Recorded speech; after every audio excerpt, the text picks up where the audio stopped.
Well, a tremendous Wednesday afternoon. How are you? Welcome to the Jason Gregor Show on Sports 1440, sports1440.ca, Orders Nation, YouTube, Facebook, X, and Instagram. Thanks for listening. Thanks for watching. We got a great show for you. Lots to discuss. Of course, it's that time of year in the sporting world. There is no shortage of stories and angles and all different sports. Man, if you're a sports fan, this is what you live for. This is what you live for. And hey, we're sports fans. You're sports fans. So hopefully it'll be a fun afternoon. Oilers wrap up their season tonight in San Jose as they take on the San Jose Sharks. The Gregor Show is always presented by PlayAlberta.ca. Oilers, of course, no surprise, are a favorite on the road tonight in San Jose. You can also get tickets for Lotto 649, $48 million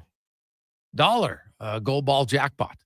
Get your tickets at PlayAlberta.ca. 48 mil. It's one of the highest ones I've seen in a while. Now you got Lotto Max. No one won it last night, so it's up to 50 mil for Friday. So, imagine winning both of them in 1 week. That's probably obviously not ever happened, but it'd be quite the thing. Quite the thing. So, lots of storylines to get to. The Oilers, Connor McDavid will play. We talked about this yesterday. I think this is a great decision. It is not very often that you have a player who can get 100 points. Now, Oiler fans, I'm going to tell you right now, you're spoiled. I don't think you realize how rare 100-point seasons are. And just to give you an example, so Connor McDavid has 7. He is on the verge of getting his 8th. He needs 1 point tonight. Pretty good chance he'll get it. So that would be his 8th of his career. He would tie Marcel Dion for third most at 8. Lemieux Mario has 10. Wayne Gretzky has 15. But now let's break it down a little bit more. Imagine you're a fan of the Toronto Maple Leafs or the New York Rangers. Original 6 teams. They've been around close to 100 years. A little bit longer in some cases. Do you know how many 100-point seasons they've had in their franchise history? Any guesses? I'll give you a second. How about 7? Connor McDavid will get his 8th tonight. Trust me, I'm telling you, he's going to get his 8th. Okay? And the Rangers, Toronto, and Washington have 7. He's going to tie Tampa. And Tampa Bay has Kucherov. And Tampa Bay and Vancouver have had 8. He would tie them. Buffalo, 6. Carolina, technically Hartford, because Carolina's actually only had 1. But the Carolina-Hartford franchise, they've had 5. Dallas, Minnesota North Stars, they've had 5. Anaheim had 4. Ottawa had 3. Florida and San Jose had 2. Minnesota and the Jets/Thrashers, they've had 1. The New Jersey Devils, who've been around for a long time, because that goes back to like 1970s, right? Because they changed organizations 3 times. They've had none. Nashville, none. Columbus, none. Vegas, 0. Seattle, 0. Utah, first year, obviously 0. So that's going to be 20 franchises that have had 8 or less. McDavid's tied with them. Now, do you know how many the Oilers have had as a franchise? Connor Halley, any guesses? The Oilers franchise, how many times has a player reached 100 points? We went over it in Fantasy Frenzy. Duke stopped counting after McDavid. It's 42. And we said north of 40, yeah. It's 42. And now, next closest to the Oilers, any guesses, people? So McDavid, that'd be their 43rd tonight. The next closest, Pittsburgh, 34. Then you get into Boston, 27. It's significant. Oiler fans have been spoiled on 100-point seasons. Obviously, Gretzky did it 9 times. McDavid's going to do it 8 times. Draisaitl's done it 6 times. Yari Curry. Right? Then you throw in Ryan Nugent-Hopkins did it once. Doug Waite. Glenn Anderson multiple times. Yari Curry multiple times. You just keep going down the list, man. Like, it is long. It is a long list. And then you've got other franchises that, Like the Maple Leafs. And Marner just became the 7th last night to get 100 points, by the way. They had 6 prior to that. Right? Austin Matthews has done it a few times. So, well, I know some people were like, oh, you can't play him. I strongly disagree. Strongly disagree. So,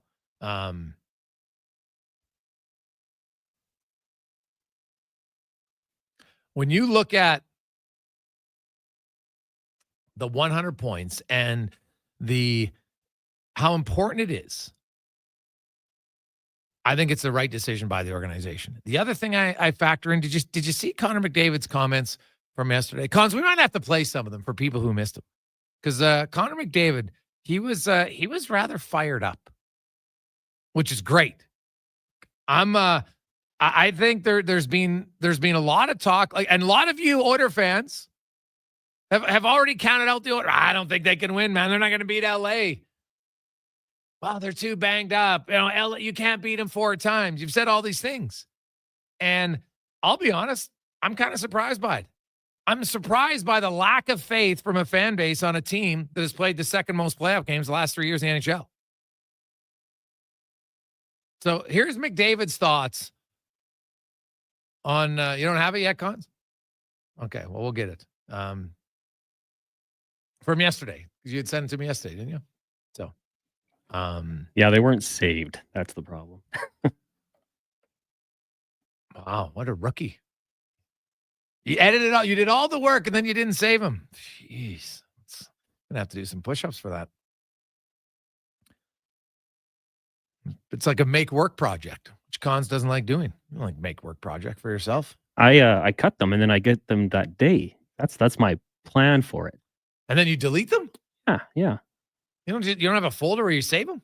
Oh, that would be a ridiculous folder. I cut it for that day, and then the next day I get the next stuff. Wow. Yeah. Ballsy. I mean, I can start saving it from now on. Even for a week and clear it out the week in case you want to use it again. Well, it's a lot of work.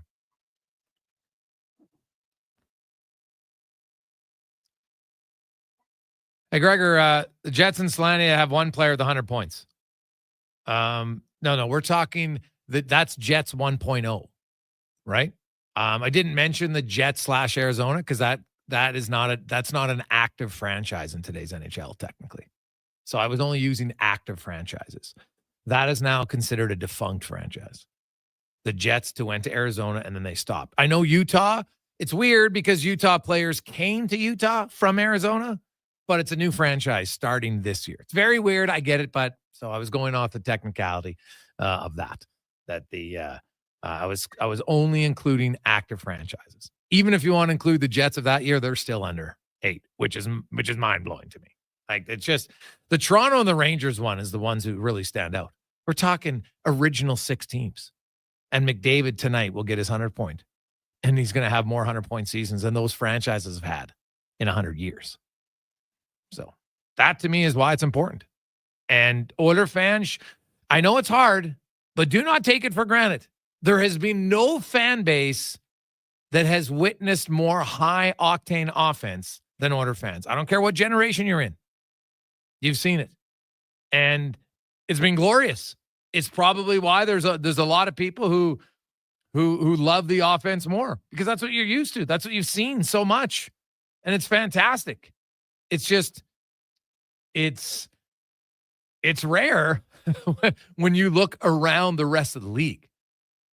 Because it's not normal to have that many. But good for the Oilers and good for your fans. Like, you got to see some of the best offense players ever.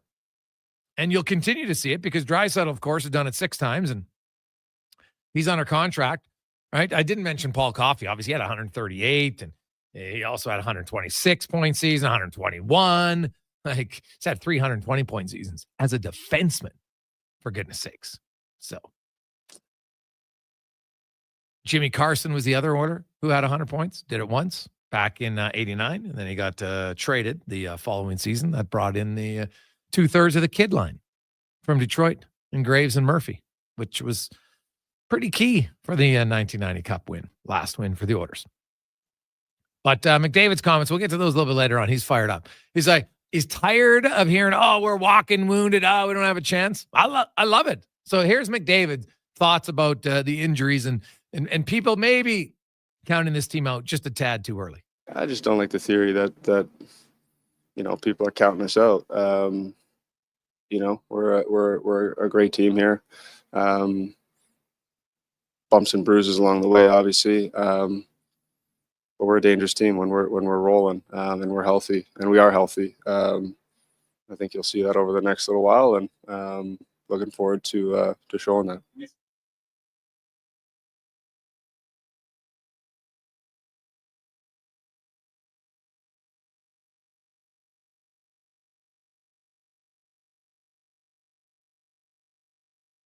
I think if McDavid already had 100 points, he might not be playing. Now the Oilers, and because then they would probably just go 11-6 tonight. So here's a weird thing about the CBA and how it works for emergency recalls. So Connor Carrick was an emergency recall by the Oilers. Then Darnell Nurse got suspended. And so I think they're probably planning on bringing him up anyway. Maybe they were going to play him. But once you put in Connor McDavid, because the emergency recall is for the roster, it's not for position. It's not like if you dress 11 forwards and 6 defensemen, that automatically you can emergency recall a forward, and if you change out one of the defensemen, that forward can still play. It's not how it works. It's just based on you emergency recall a player, and anybody who wasn't in the lineup the last game, which McDavid wasn't, now if he comes in the lineup, the person you had as an emergency recall, they can't play.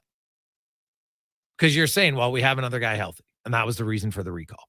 So McDavid comes in, but because Nurse is suspended,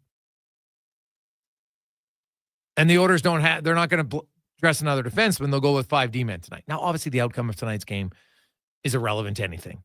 The individual statistic of McDavid matters. Now, sure, do the Oilers want to win? Every game you play, you want to win. But if they don't win, maybe some people will freak out, but I don't think it's going to matter in the big picture, in the big scheme. But the way McDavid's been playing, he might win the game by himself. He'll end up with 3 points. Because did you know? Now, Connor McDavid, 3-point games this year, back like consecutive 3-point games, he's only done it twice. The previous few years, he did 7 and 6 times. Right? By McDavid standards, he'd been battling injuries and stuff. His last 3 games when he came back, and he mentioned it, Cons, that he feels a lot better. And I think anybody who watched the games could see that McDavid looked kind of like McDavid. And not that he was bad before, but he wasn't like where McDavid is every shift. You're like, this guy's going to do something crazy. And he's back to that. And I think that is a big thing that gets overlooked. And everybody talking about this LA Edmonton series, I think they're forgetting that. Well, Edmonton is banged up. Yes. That doesn't mean they're going to be banged up for game 1. Now, Ekholm obviously isn't going to play. I don't think Trent Frederick is going to play on game 1. But Kane's going to be ready. Draisaitl's going to play. Hyman's going to play. Wallman's going to play. Stetcher, I assume, will play. They got other guys, and no offense, Troy Stetcher, you know what? Depth guy, good defender, but he's not one of your key guys. So, hey, boys, if McDavid gets a point early, would they shut him down? Maybe, or they just limit his ice time. Like, I could see him playing 50 minutes. By the way, do you know who else is playing tonight in their last game of the year? Connor Halley. Like, did you know last season, last game of the year, Barkov, Reinhart, Tkachuk, Bennett, Florida's 4 best forwards, they all played. They all had 2 points. I think there's some who get way too worried about the what if. What if they play? Oh, he's going to get injured. Well, then why did he play in game 80?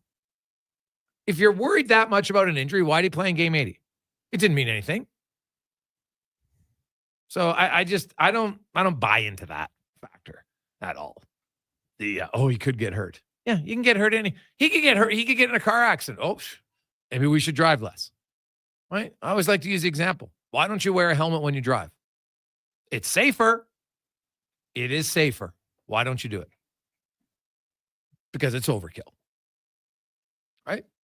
So that's how I look at it. We'll come back. Mike Rupp is going to join us in the first hour. We also got Randy Hahn. We'll go to San Jose. Yaremchuk, Rich Winter in the business of sports, Spec, Ken Reed, and more. Also, the Jays franchise record today, 19 strikeouts in a 9-inning game. Touch on that and more on the Gregor Show, presented by PlayAlberta.ca. If you bleed orange and blue and you're not using the all-new Play Alberta Sports and Casino app, then you're missing out. It's the only online sportsbook with odds boosts on all Oilers games. And now, it's not just sports. Play the slots, hit the tables, buy lottery tickets, all in one app, all across Alberta. Download Play Alberta now from your phone's app store and use promo code GOAL for a $100 bonus. That's promo code GOAL!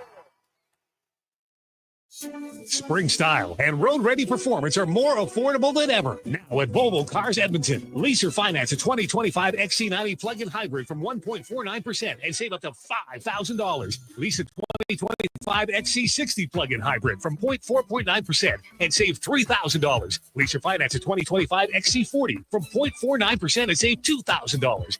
Get ready for the open road at Volvo Cars Edmonton. Great vehicles, better services, only at VolvoCarsEdmonton.com. Silent Rides is one of Alberta's premier bus charter companies. With state-of-the-art motor coaches, we provide our customers with the safest and most reliable ground transportation. Our seatbelt-equipped buses have become the preferred carrier for many local sports teams, tours, corporate outings, and other various travel across Western Canada. For more information and to request a quote, call 1-877-748-0991 or visit silentrides.ca. In 1973, deep in the basement of an Edmonton family home, an elite team of specialized forces came together to form Action Electrical. Action Electrical Divisions assembled. Projects team reporting. Service team reporting. Testing team reporting. Energy team reporting. Supercharged with skills in their electrical fields and grounded by strong family values. Facing an electrical menace? Call on the men and women of Action. Operating throughout Alberta at actionelectrical.net. Hey, sports fans, we've got a clear choice for you. At Crystal Glass, we provide customers with the perfect glass for any job. From home to auto and even commercial, installation or repairs, we're your team. Call 310 Glass or visit crystalglass.ca. Crystal Glass. Dang. Last season, you bought new clubs to fix your game. You spent the entire season trying to learn how to hit with your magic clubs. And guess what? Dang. They didn't help your game. Now you're convinced it's your swing, but it really is your clubs. Even though you were told the ones you bought were the best ever made, if they were, you would have gotten better. Every day at Fitted Golf, we continue to prove the right clubs make all the difference in the world. From beginners to pros, Fitted Golf makes all the difference. Yes, fittedgolf.ca. Scott McGilvery here, HGTV host and renovation expert. The one upgrade I know homeowners will love: better, fresher Culligan water straight from the tap. Culligan's Aquasential reverse osmosis filtration system takes your water to the next level. With up to 7 stages of filtration and 14 filter options, they're certified to reduce over 90 contaminants. Your tap water is about to get a major upgrade. Safer water that tastes great. Get started with a free in-home water test at Culligan.com. Culligan, water you love.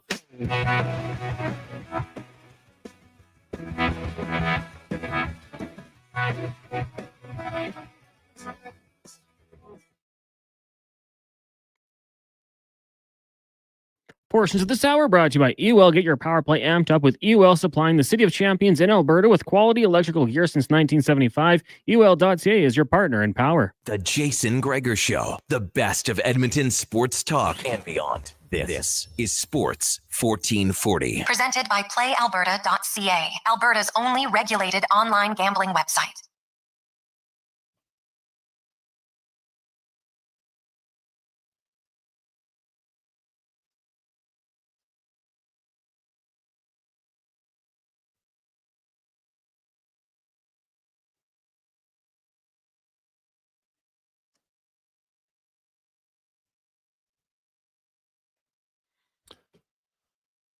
.220, welcome back. Jason Gregor, Connor Halley, Sports 1440, Oilers Nation, YouTube, Facebook, X, and Instagram. How we are, it's game day. The Oilers taking on the San Jose Sharks to wrap up the NHL regular season for them. The season will wrap up tomorrow.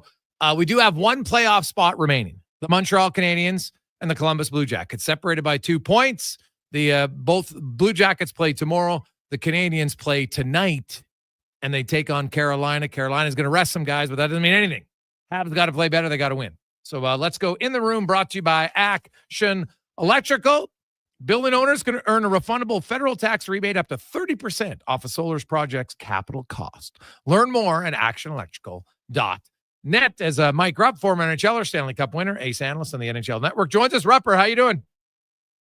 I'm good, Greg. How you doing, bud? Hey, I'm good. What's your gig for the playoffs? What are you doing?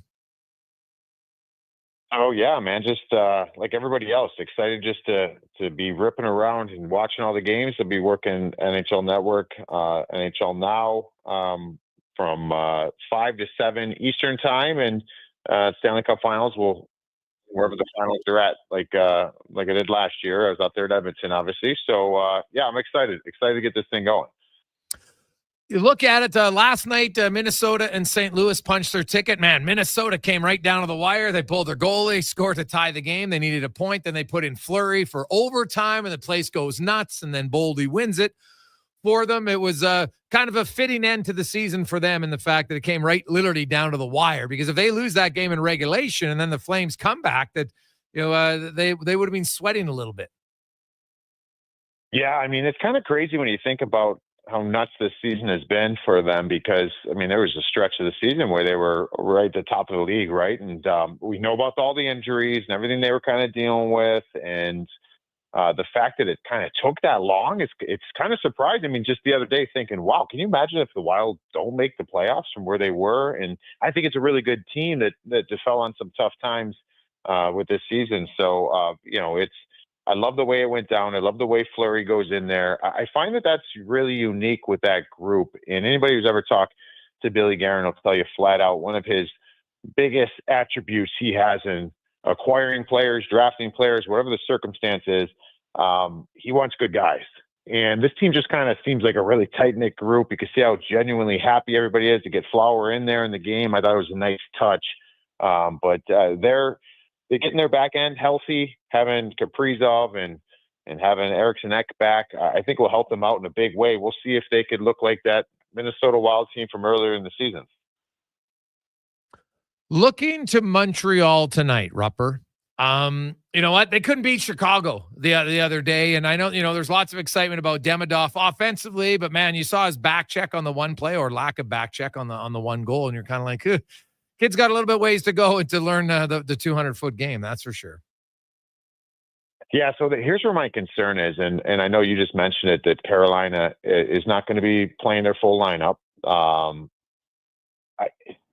Montreal has kind of struggled at the start of games. And this is something like you can't fall behind in a game like this, because I don't think structurally they're a very good team in that aspect. Like, they've been finding ways down the stretch to win games. I mean, this is dating back, if you're going back maybe even 10 games. Now all of a sudden it seems like they can't get that win. But they're a team like they have a lot of holes in their defensive zone. And they have a lot of players that, I mean, I'll be honest, like down the stretch here, you talk about Demidov. I mean, Yuri Slavkovsky, there's been a number of times I'm like, man, like, I don't know if he is just cheating to go to offense, but like D-zone, like take care of that first. And this is an area where tonight in this game, like you have to win. You need this game. Their start in the first 20 minutes of this game is imperative that they come out with some details and just worry about, I almost think they just worry about surviving it, and then get to your game a little bit more. I'm kind of nervous for the first period for them. And all of a sudden now, you see what Columbus is doing. We've kind of joked around about that Eastern Conference. No one seems to want that last spot. And it was still relevant in saying that from the last couple of days or the last couple of games for Montreal. So we'll see what happens, but I don't think it's going to be easy for them against Carolina. No, not at all. There's a lot of pressure on them, right? They're a young team. And now, even if they lose, they can still make it because, Columbus is going to have to win their game against the Islanders. And, there's no guarantee on that. But, like we saw last night, like St. Louis in the first period just said, hey, we're not waiting. We're just going to put the throttle down. And they were up 4-0 and then kind of coasted to the win. So we know the Western Conference playoffs. You got Minnesota taking on Vegas. You've got St. Louis taking on Winnipeg, and then Colorado, Dallas, Edmonton, and LA. Rupper, if there's an upset, and I guess technically Edmonton's an upset because they're a road team. If there's an upset, and as is Colorado, who do you think who's your favorite for an upset? I mean, those two teams you just mentioned. I know there's a lot of question marks there in Edmonton. Like, I don't know exactly and who's going to be playing when, and that is a huge factor in all this. But I still can't ignore the fact that they've had the LA Kings number and the last number of years. And until I see a different thing from the LA Kings, like I still feel like that could very well repeat itself this year, and Edmonton win that series. And then the other one, I mean, I know that they're an underdog as far as just the seeding wise, but I mean, Colorado's, I think that they beat Dallas the way that we've been kind of seeing Dallas play. I mean, Dallas makes me really nervous right now of what's going on, not just because they've been kind of struggling or limping into the playoffs. They're also a team where there's been that Rantanen talk. Why isn't it looking as good as we thought it would? Can he get back to his playoff numbers that we've seen in the past? And then they're two of their best players in Rope Hintz and Jason Robertson. I love those guys, but those guys are either hot or they're cold. There's really no in between. So there's a lot of what if for the Dallas Stars. So I could totally see Colorado winning that series. Well, it's going to be fascinating. Now the Stars, we know they're getting Tyler Seguin back. He's going to play. They activated him, so he'll be ready for the postseason. But the Heiskanen one still up in the air. They're not sure if he's going to be ready, and that changes that whole series for me. Oh, 100%. Yeah. I mean, if Miro can't go, I just don't. I mean, still a really good team. It's a really good team. He is such a X factor. Like, he is such a huge piece. Like, I don't know if in my mind I consider them a cup contender if there's no Miro Heiskanen on the ice. And certainly anything can happen. They've got a goaltender that we always talk about in the way of Jake Ottinger. Like, if he gets going and he gets hot, he can do some pretty spectacular things. So that is just, you stamp all over that franchise right now. What if? I don't know what to expect from them. Now, if they went out and they won the first round, would I be surprised? No, I wouldn't be surprised. It's a really good hockey club. I just don't know what we're going to get. Yeah, well, you don't know 100%. And call it now. Are you concerned at all? You look at, Woodley's talked about it. Colorado's goaltending, Blackwood's numbers here as of late haven't been as good, where Ottinger, has had some pretty good games. You got any concerns at all about Blackwood? And were you still surprised that they signed him for 5 years, when the guy hadn't really been consistent for the previous 3? Yeah, that kind of surprised me a little bit. I mean, this team's loaded when you look at their roster. And I think sometimes when we look at teams, we'll say, all right, well, we start nitpicking certain things. I don't believe this is nitpicking. I'm not sold on how they defend, because they don't really have to defend that great, because they're all world offensively and they've got the horses that can provide that type of offense. Now, I don't know if they have the goaltending. They don't have the experienced goaltending going into the playoffs, that's for sure. So there's that aspect. We don't know what they're going to be like. I don't know if their defensive play and their goaltenders, at some point, it's going to rear its head. And they still maybe have enough offensively to overcome that. But I feel if this team is going to go on any kind of run, or maybe there's no run, maybe it's the first round, at some point, their defensive play and their goaltending, I think, is going to be a big problem. And then it's going to come down to, can Cale Makar and Nathan McKinnon do enough to overcome that? I think that's going to be the story. What about, let's go to the Atlantic Division, Rupper, Toronto, Ottawa, Tampa, Florida. Who do you like and why? I like Toronto over Ottawa, although I've been hoping this Ottawa team's getting in the playoffs for a couple of years now. Yeah. So I've got Toronto. I just think their goaltending is going to be a huge difference maker, and I think Matthew Nyes is going to provide something different for them in the top 6. So I got those guys, and then I just think right now, maybe the same way I'm kind of looking at Dallas. I don't know what to make of the Florida Panthers. If there's a team that can flip that switch, I think it's them. The only problem is, I think the Tampa Bay Lightning can hoist the Stanley Cup this year, and that's who they're playing, right? So it's not like they're going to have any time to kind of warm up as these playoffs start. So I got Tampa probably in that series. Rupper, should be a lot of fun, buddy. Enjoy, I guess, the final 2 nights. There is some intrigue tonight. The Habs could punch their ticket. Otherwise, it makes for an interesting Thursday night for the Columbus Blue Jackets, which would be the unreal Cinderella story. And then you got all the playoffs. So it should be loads of fun. We will talk to you next Wednesday when some series games 1 and 2 will be done and others will be setting up for game 2. Should be great. Awesome, Grace. Enjoy, buddy. You betcha. That's Mike Rupp from the NHL Network. And when I say that, so the playoffs, I think we should remind everybody because a lot of people wonder when are the Oilers going to play? When are the Oilers going to play? They're going to play either Sunday or Monday. Talking to some people in LA, they think it's going to be Sunday. That's game 1. Game 2 is going to be Wednesday. It can't be Tuesday because the Lakers play Saturday, Tuesday. So the Kings are probably going to play Sunday, Wednesday. Now they could wait and go Monday, Wednesday, but that's where it's going to come down to television. Last season, 2 series started on the Saturday, 4 series began on the Sunday, and then the last 2 series, which one of them was Edmonton and LA, started on the Monday. You might have something similar. You know, the Jets are the only Canadian team because the Oilers play the Kings. They can't play on Saturday. Toronto, Ottawa, they're both playing on Thursday. Washington's playing Thursday. So even if the Habs get in, the only Canadian team, because both St. Louis and Winnipeg don't play Thursday. They're kind of prime candidates to play on Saturday. Colorado, Dallas, another one. The Vegas, Minnesota series could have started Saturday, but Vegas has announced they're starting Sunday. So I think there's 2 series that start on Saturday. The Maple Leafs in Ottawa for sure are going to play Sunday, probably at 5:00 Edmonton time. Right, then that leaves you've got the Carolina, New Jersey series, if you like. There's Tampa, Florida. But one of those series, now it's afternoon games on Sunday, so they could do it because they love their matinee games in the U.S. Right, you could have a game that starts at 1 p.m. Eastern, a game that starts at 4 p.m. Eastern, and then a game that starts at 7 p.m. Eastern. And then you have the late game. But if Vegas is playing the late game on Sunday, now maybe Vegas is an afternoon game. That's possible too. But maybe then the Edmonton LA series would go on the Monday because they're not usually they don't want like 5 games on a Sunday if they can avoid it. There's been times it's happened, so they might. But I think you could see a 2-4-2 as far as series start times again. 2 series on Saturday, 4 on Sunday, the final 2. And that might be the Oilers and the Kings. We'll see. But people in LA who obviously are a lot closer to it have told me they think it's going to be Sunday. But nothing official. Last year, there were some teams who thought they were starting. I remember talking to the Oilers. They thought they were starting Sunday. Then it got changed to Monday. So they might be waiting till tonight to see. If Montreal punches their ticket, then they know for sure who's in. And then you'll probably have the announcement tomorrow. If Montreal loses, then it delays it because it still might be Montreal.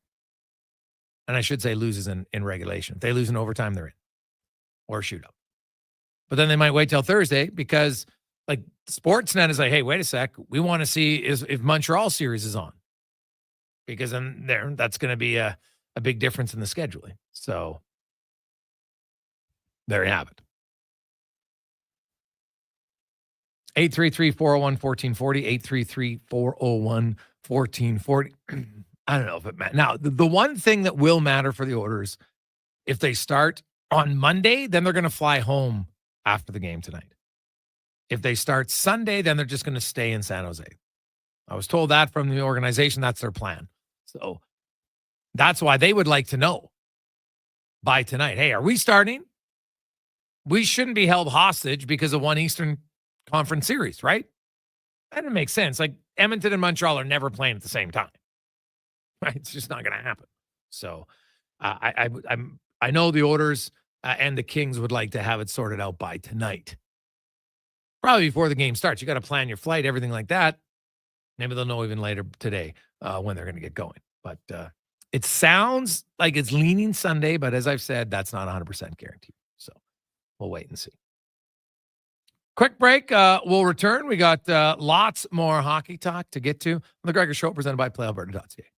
Edmonton's premium live music and party venue is On the Rocks. Check out Bingo Tunes on Monday. Perform on the best stage in town with karaoke on Wednesdays. Learn how to salsa with Salsa Rocks on Thursdays. And every weekend, OTR goes live. With your favorite bands on the OTR stage and DJ Kenny K. For everything that's going on at On the Rocks, give us a follow. Facebook, Instagram, or Twitter. At On the Rocks, EDM. Eat well, party hard. On the Rocks. On the Rocks. On the Rocks. Open every day till 2 a.m. DJ Booster coming at you live with warmer weather, longer days, and dropping 2 new booster mixes for April from Booster Juice. Pucker up, party people! The Sexy Berry Booster Mixer features raspberry and lemon in perfect harmony. Then turn it all the way up with Mango Mango Booster Mixer with delicious mango and pineapple notes. Mix it up with the new Booster Mixers at Booster Juice. Canadian born, blending since 1999. Download the Booster Rewards app and order one today. If you or someone you care for are injured in a motor vehicle accident, please listen up. I'm Grant Fedoruk from Leading Edge Physiotherapy, and let me proudly say that we won't be the place your insurer tells you to go. We won't be the place because we don't sign agreements with the insurance company. We don't work for them, we work for you. We do want to be the place that your friends, family, and other medically trained professionals send you. So if your insurance company says that you have to see their therapist, you should know that's not true. You have the right to choose where you go, and we hope you choose us. LeadingEdgePhysio.com. Is it Riverside Motorsports? No. It's Riverside Motorsports. Over 55 years in business, and people still get it wrong. Guess it's time to get it right. Riverside Motorsports. What you do for fun is our business. I take possession of my commercial space in 3 months. I need lighting. I need a fire alarm. I need data. I need a generator. I need panels. Sounds like a job for the men and women of Action Electrical. Projects team reporting. We design, build, and construct all the electrical systems for your projects. Need everything to work right? Get the Action Electrical project team on your site. Facing an electrical menace? Call the men and women of Action. Operating throughout Alberta at actionelectrical.net. The job isn't done until the last load is hauled, and having a semi-trailer out of commission is not an option. Whether replacing or adding to your convoy, Edmonton Trailer has a huge inventory of new and used semi-trailers, trusted by the gravel, logging, oil field, fluids, and freight industries. Find a trailer right for you online or at one of their 3 locations. For sales, service, parts, rental, and finance, when you're in it for the long haul, Edmonton Trailer. Spring style and road-ready performance are more affordable than ever. Now at Volvo Cars Edmonton. Lease or finance a 2025 XC90 plug-in hybrid from 1.49% and save up to $5,000. Lease a 2025 XC60 plug-in hybrid from 4.9% and save $3,000. Lease or finance a 2025 XC40 from 0.49% and save $2,000. Get ready for the open road at Volvo Cars Edmonton. Great vehicles, better services, only at VolvoCarsEdmonton.com. Did you know The Brick is proudly Canadian-owned and operated? We started right here in Canada over 50 years ago. Now, our 5,000 team members are proud to be your neighbor in more than 200 communities across Canada. And we support all Canadians with a growing selection of quality-made Canadian products and manufacturers. Nobody knows more about furnishing Canadian homes at the guaranteed lowest price than us. The Brick, saving you more. Visit thebrick.com and use our store locator to find a Brick store near you. Need a solid foundation without the fuss? Richard and Kalina at DCL Pile Driving have your back. Locally owned, they offer straight, driven piles. No screwing around. Serving all of Alberta, DCL Pile Driving gets your foundation ready in hours with minimal ground disturbance. Perfect for tight spaces, whether it's for a deck, grain bins, or RTMs. Tell them the radio sent you and receive a special discounted rate. Call or text 587-322-PILE. DCL Pile Driving. Don't get screwed. Get piles driven. Getting your vehicle sparkling clean doesn't have to cost a fortune. Take it into Hughes today and pay just loonies a wash. Find us at hughescarwash.com.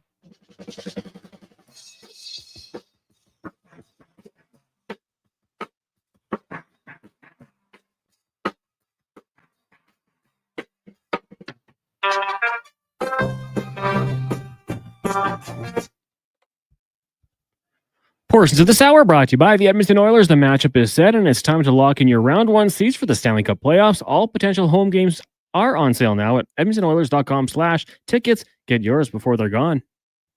Tricks, touchdowns, and home runs. Get it all with the Jason Gregor Show on Sports 1440. Presented by PlayAlberta.ca, Alberta's only regulated online gambling website.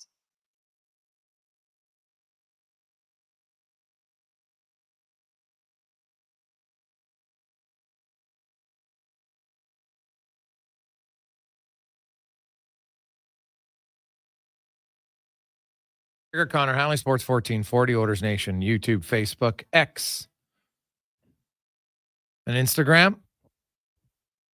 Hope you're having a lovely Wednesday afternoon. The final regular season game for the Edmonton Oilers against the San Jose Sharks. Stuart Skinner will start in goal tonight. Connor McDavid is going to play, and he will have a chance to pick up 100 points for the 8th time in his career. It would be 5 consecutive seasons of 100 points for McDavid. And really, you could argue that it could have been 9 consecutive years, except when they ended the season prematurely. He had 97 points. He needed 3 points in the final 11 games. Pretty sure he would have done it. So, unfortunate for him, but still, 8 out of your first 10 years, you get to 100 points. That is pretty impressive, I would say. Pretty impressive. And we outlined it off the top of the show. Even more impressive when you consider. So if McDavid gets to a point tonight, which I firmly believe he will, that'll give him 8 years of 100 points. 18 franchises have never had 8 100-point seasons in their franchise history, including the Maple Leafs, including the Rangers, like teams that have been around for 100 years. And then when he'll tie Vancouver and Tampa Bay, who have each had 8 times where a player scored 100 points. And Kucherov, you know what? He's got 4 of them, 5 of them actually, for Tampa Bay. Like 100 points is hard. You get guys who are close. They get to 95, they get to 97, 98, 99. But it ain't 100, man. It's not 100. And there's something special about it. And I wrote about it today. I thought it was something that was needed. If I was Chris Knobloch, I'm playing Connor McDavid in that game tonight. I think you owe it to your captain for all the things he's done. And while some might say, it doesn't really matter. You might not think it matters today. I think it matters long-term in the history. When you're amongst the elite of the elite, those type of milestones matter. And please don't, the cup's the only thing that matters. Anytime you suggest that, it's wrong. So if Connor McDavid wins 1 Stanley Cup in 20 years, that suddenly changes who he was as a player. Come on. I don't buy it. I don't buy it at all. Now, let's go around the NHL, brought to you by McDonald's. Stop in at McD's today if you want to add a little sweetness to your breakfast sandwich. They have right now the smoky maple breakfast sandwiches. Bacon and egg McMuffin and others with the smoky maple sauce. Good at McDonald's. Randy Hahn, longtime voice of the San Jose Sharks, joins us. And Randy, the Sharks, of course, playing out the string. They're not going to make the playoffs. And man, they're the Oilers have obviously battled injury. The Sharks have 5 defensemen out of the lineup tonight. Like, they traded away Wallman, they traded away CC. Ferraro's hurt. You just go down the list. Like, Mark-Edward Vlasic's pretty much the only guy there. It's amazing how much injuries they've had on their back end. Yeah, they're pretty banged up right now. By the way, sorry we didn't chat the other day. I saw you outside the dressing room there, but I was dashing back to my room to get my much needed pregame nap. Oh, good, buddy. You understand. But the Sharks are banged up. Ferraro got hurt last year, ended his season. Vinny Desharnais, of course, Oilers fans familiar with him. He's been hurt, won't play. The rookie Mook Madulin, season-ending injury as well. So yeah, it's kind of patchwork back there tonight. You look at the veterans, and it's basically Vlasic and Liljegren. That's about it, and the rest of them are all young. Yeah. Up front, they've got Celebrini and Will Smith, and that's, every organization has to show a little hope for their fans, and those two have become really close friends, at least from the outside. It looks that way. They hang out all the time. They're playing together. They're dynamic guys, and that's exciting, Randy. But obviously, they're going to need a lot more for this organization. What do you sense the patience level is of Sharks fans? That, because I know it's been 6 years without the playoffs, we can kind of argue that it's really only 2 years of a full-on rebuild. Yeah, that's absolutely the truth. I think there are varying levels of patience here. The hardcore Shark fan that's maybe been engaged for a couple of decades understands what's going on here, recognizes the progress this year. They only have one more win than last year, 3 or 4 more points, but they've been in so many more close games. And when you go through a stretch like this, and maybe Oilers fans can relate from the dark ages when they were going through rebuild and first overall picks, but a stat I never knew existed is called a close loss. Mm-hmm. And that's when you lose by 1 and an empty netter. And the Sharks have been in a ton of those close loss kind of games. And last year they weren't.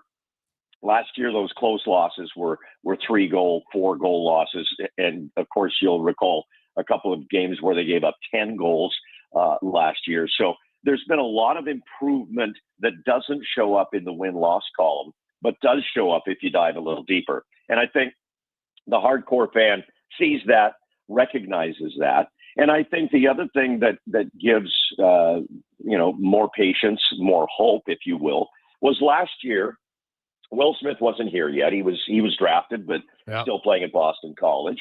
Celebrini was just that number 1 overall pick, and no one knew who that was going to be. The hope was that the Sharks win the draft lottery, which they did, and get Celebrini, which they did. And now you see them in the flesh, and now they're there every night. Eklund has stacked another year on top of a good year last year. So now you see a third piece at the forward position that kind of represents pillars, if you will, going forward. On defense, I don't know that you have that pillar player yet, at least not at the NHL level. And Sam Dickinson is coming, from the OHL, and I don't know if he'll be that pillar. And you do probably have a pillar player in Yaroslav Askarov, and that's certainly the hope. They gave up a lot to get him from Nashville, and he'll have a legitimate shot to get the number 1 job here next year, something, that just wasn't going to happen behind UC Saros in Nashville. So you have some pieces now that you can build around, that the fan base can fall in love with and know they're not going to get shipped out next year. And now you start filling the pieces in. They brought in Tyler Toffoli, and I think he's kind of done everything they've wanted, right? Veteran leader, kind of helped the guys be a pro. Plus, he scored. He's got 30 goals again, so that helps. When you look at their offseason for the Sharks, and I'm assuming Askarov's going to be one of their 2 goalies here next year for sure. They want to get him into the NHL regularly. You talk about the back end and just the need, you got to get some more. They had, Ceci and Wallman were actually a pretty good pair. And then, they traded both of them, and I guess I understand it, but if you're the Sharks, Randy, you've covered it for a long time, eventually they got to start getting some, kind of veteran guys that are going to stay there, not just come in for 1 year and consistently trade them all away, because then you're always looking for NHL players. Yeah, and I agree. I think they're going to be in the market, I would think, for that middle range free agent defenseman who can fill that role, and maybe somebody, as you suggest, that would be a 3-year deal kind of guy. Something like that to get them to the next level of development. But as you look at this group, you look at the possibility that they draft number 1 overall for a second straight year, and then that would be it based on the new rules. If they can get Matthew Schaefer, are they not going to take the highest regarded player who happens to be a defenseman and has decent, if not huge size? I think that would be a slam dunk first overall pick for the Sharks. If they don't win the lottery, then it becomes more interesting. But I think any way you cut it, whether they draft Schaefer or not, this is a team that has to add defense, whether that's through the draft in later rounds, whether that's maybe trading down if they don't win the lottery and including a veteran in a deal they get from somebody else that can slot in on the blue line. But they need more NHL defense, and they need more size back there. They're just not big enough. Yeah. One of their top prospects is Luca Cagnoni, puck-moving D, kid from Burnaby.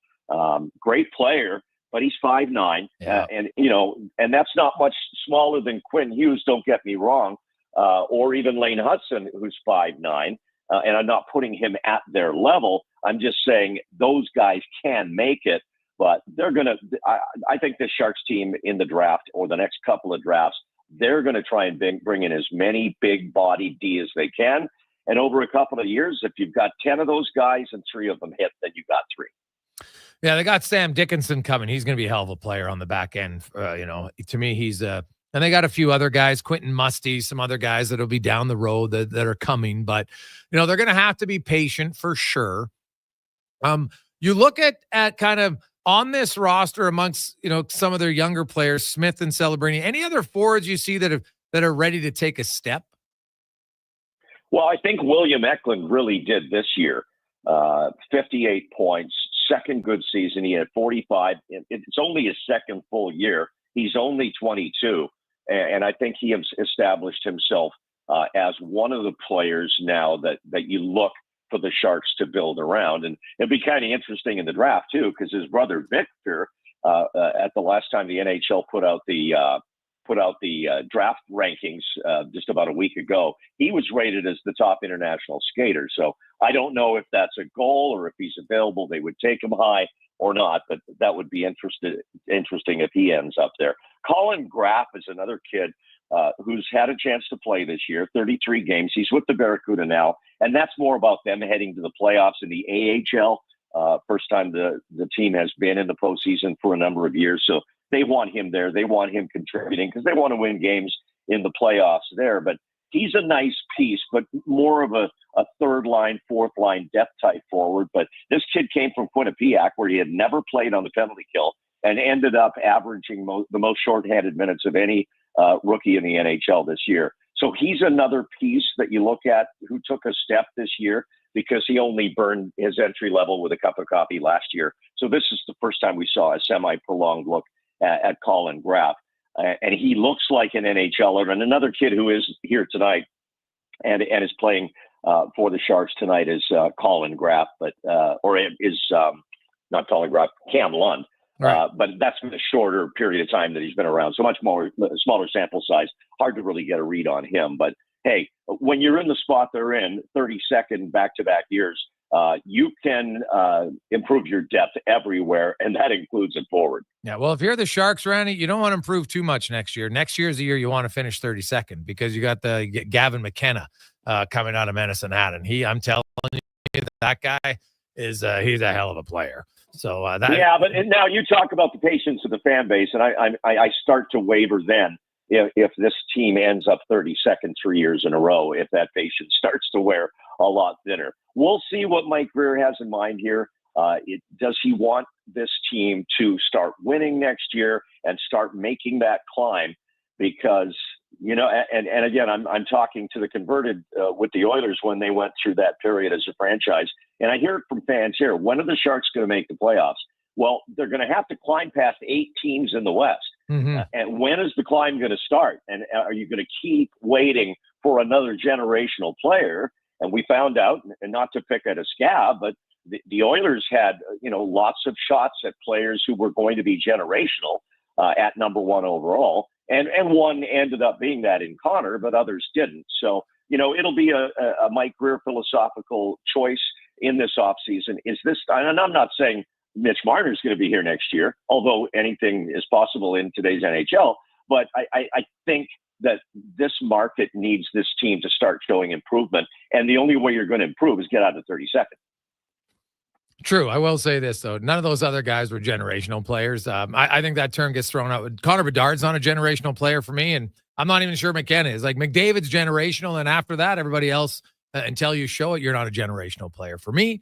So we'll see. But it's well said about the thing is, to do a real rebuild, though, I studied all of it because I lived it for a decade in Edmonton. Most rebuilds properly take close to 8 years. And it's hard. And that's just the truth. And organizations will try to speed it up. But very rarely, like when you go full on rebuild, you got to be ultra patient as an organization because it's going to take you 7 to 8 years to really get out of it and become competitive. Yeah, I agree. And the exception to that would be if you get lucky and hit in the middle to late rounds, if you get a Joe Pavelski, if you get somebody like that who was disregarded, we're seeing Dustin Wolf, these players that fall. And if you're lucky enough to get 1 or 2 of those and you can plug and play them within a year or 2 of some AHL experience, that can accelerate. But I believe in your research. I trust your math. We just hope that if this is year 2 of the rebuild and it does take a while. It won't take another 6. Well, yeah, that's what they're hoping for sure. Who's going to start in goal tonight for the Sharks? It will be Alexander Georgiev. I don't know that he's going to be here next year. He's on an expiring contract and has had a tough season after leading the NHL in wins the prior 2 years in Colorado. But he'll get the start tonight, and we'll see what happens with the goaltending position over the summer. But you're right, Askarov, I think, is penciled in at the number 1 position, but it may be more of a 1A, 1B once push comes to shove in the fall. And I'm sure the Sharks are going to be looking for veteran goaltending help at the NHL level. Somebody who can come in when Askarov stumbles, struggles, gets hurt. He does have an injury history that can win games for them, and that'll certainly be on their free agent shopping list over the summer. Randy, great stuff. Enjoy the final game of the season tonight. Always great to talk to you, my friend, and enjoy the playoffs. I'll be watching, and maybe if I'm lucky enough, even broadcasting some of the games. Oh, yeah, you're probably doing a few. Good for you. Should be fun. Thanks, Jason. There you go. That's Randy Hahn, longtime voice of the San Jose Sharks, who just the truth about their rebuild. Like, honestly, I get that you want to improve. Next year's not the year to improve. You can improve in some areas, sure, but Gavin McKenna is I don't use the G word for players, but Gavin McKenna is going to be a very special player. I don't have much doubt in my mind about it. And if you truly want to be good, you need Celebrini, you need Smith, you need McKenna, you need a good draft pick this year. Then obviously, as Randy mentioned, you're going to need a few other ones, but that's what you need. You can't just get one good pick. Like, you look at the orders, McDavid was like their last one, but they already had Draisaitl. You know, they had Nurse, good pick. Well, I shouldn't say that. Bouchard came after McDavid. He's a pretty good player. So you had McDavid, but you need lots of them. Like, think about it. Bouchard, Nurse, Draisaitl, McDavid, Nugent Hopkins, Taylor Hall was good. Got traded for Adam Larson. Pretty good player. Like, you need lots of them. Now, they got a little unlucky. Oscar Klefbom, career ending. Larson leaves due to family issues. And so there's things that are really unpredictable at the same time. But go back and look at Chicago before they were good. They sucked for a decade. Right? The Pittsburgh Penguins were not good for quite a while. Then Crosby came. They got Malkin. Now, obviously, winning the Sidney Crosby one changed a lot of things for the Penguins. Now, they were bad anyway, so they even if that season had played, they probably would have been worried because Malkin wasn't coming over. They probably would have been there anyway. But winning that lottery with every team in it, pretty lucky. And it's funny. You look at Chicago. When they won the lottery in 2007, they moved up from 5 to number 1. They got Patrick Kane. Now, they had Taves and they had all these other guys. But look at that draft. And had they not won the draft lottery that year, who are they going to get? James Van Riemsdyk? Like, it's a pretty big drop-off. Right? Kyle Turris, Sam Gagner, Carl Alsner, Thomas Hickey. Those were the other guys. Now, Jacob Voracek probably ended up being the next best player in the top 10. Him or Logan Couture, pick your poison. But still a pretty big drop-off. So, man, yeah, like the San Jose. Now, there's no guarantee that you will win the lottery, right? I understand that. So, but you can strategically look at how you want to build your team. And if I was the San Jose Sharks, as painful as it might be for the fans, they got one of the richest owners in hockey. He can handle losing a little bit of a few $1 million if he has to, because the fans don't come. Now, they still have really good fans on their weekend games, actually. Their midweek games, not very good. But their weekend games, they do very well, even with their team struggling. It's quietly a pretty good hockey market. But the Sharks, if they go out there and attempt to sign all these guys to be way more competitive, it's a big fail. Big fail. Let's get to Connor Halley and a Sports 1440 update brought to you by Legacy Heating and Cooling, home of the no payments, no interest for 1 year on your AC unit. Stay cool all winter at legacyheating.ca.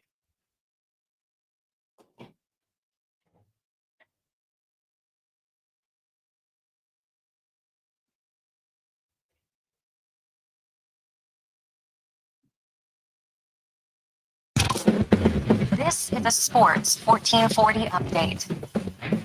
It's game day. Oilers in action tonight down in San Jose, wrapping up their regular season. Puck drop in this one set for 8:30. Pregame coverage with Andrew Walker and Donovan Paulson gets going at 7:30 right here on Sports 1440. You also have the Hurricanes taking on the Canadiens, Jets, and Ducks. Red Wings in Jersey. Preds host the Stars. Golden Knights taking on the Vancouver Canucks. In the association this evening, we've got playing games.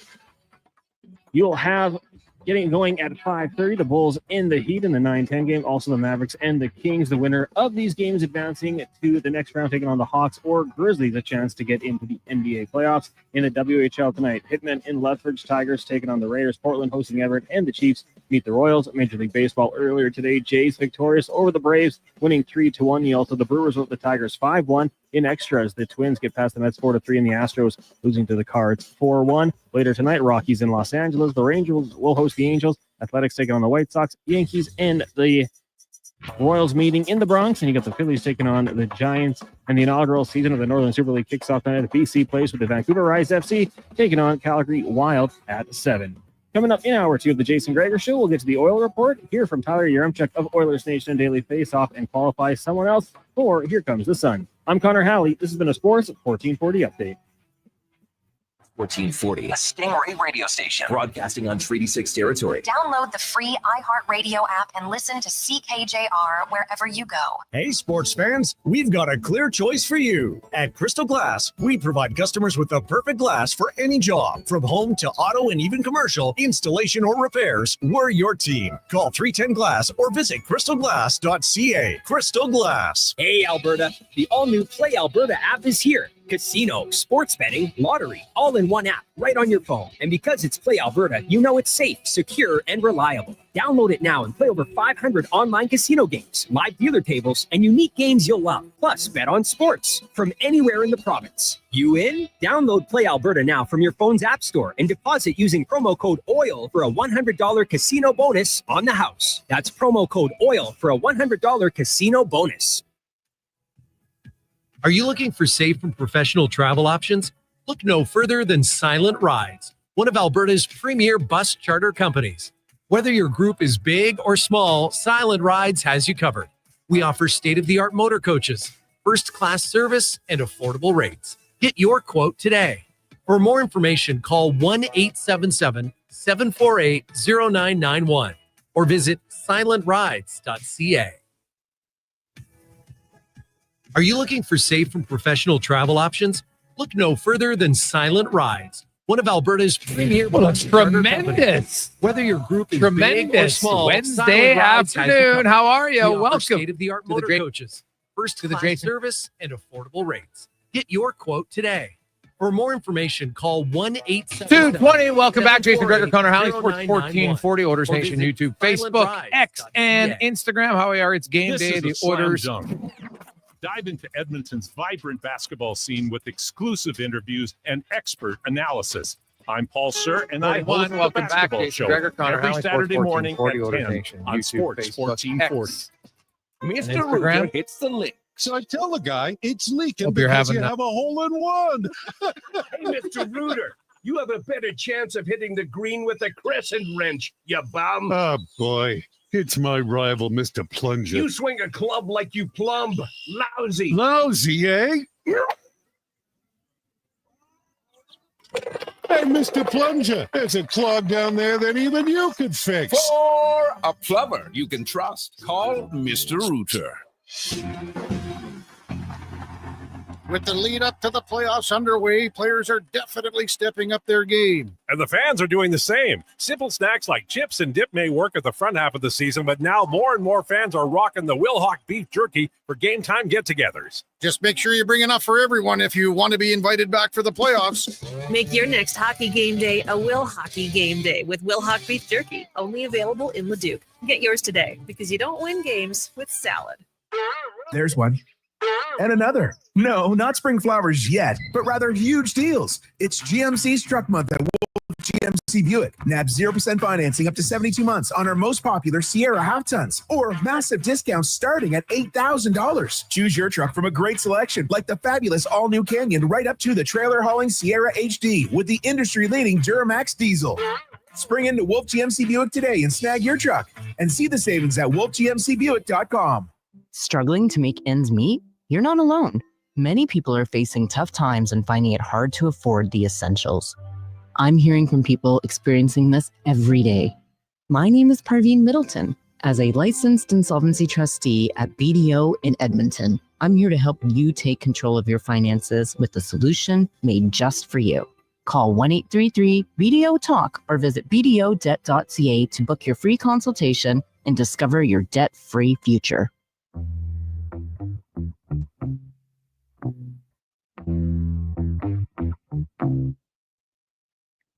Portions of this hour brought to you by Crystal Glass, your clear choice for residential windows. Locally manufactured and installed, Crystal Glass provides a beautiful product and incredible customer services for all of your residential needs. Call 310 Glass or visit crystalglass.ca for a quote. Hat tricks, touchdowns, and home runs. Get it all with the Jason Gregor Show on Sports 1440. Presented by PlayAlberta.ca, Alberta's only regulated online gambling website.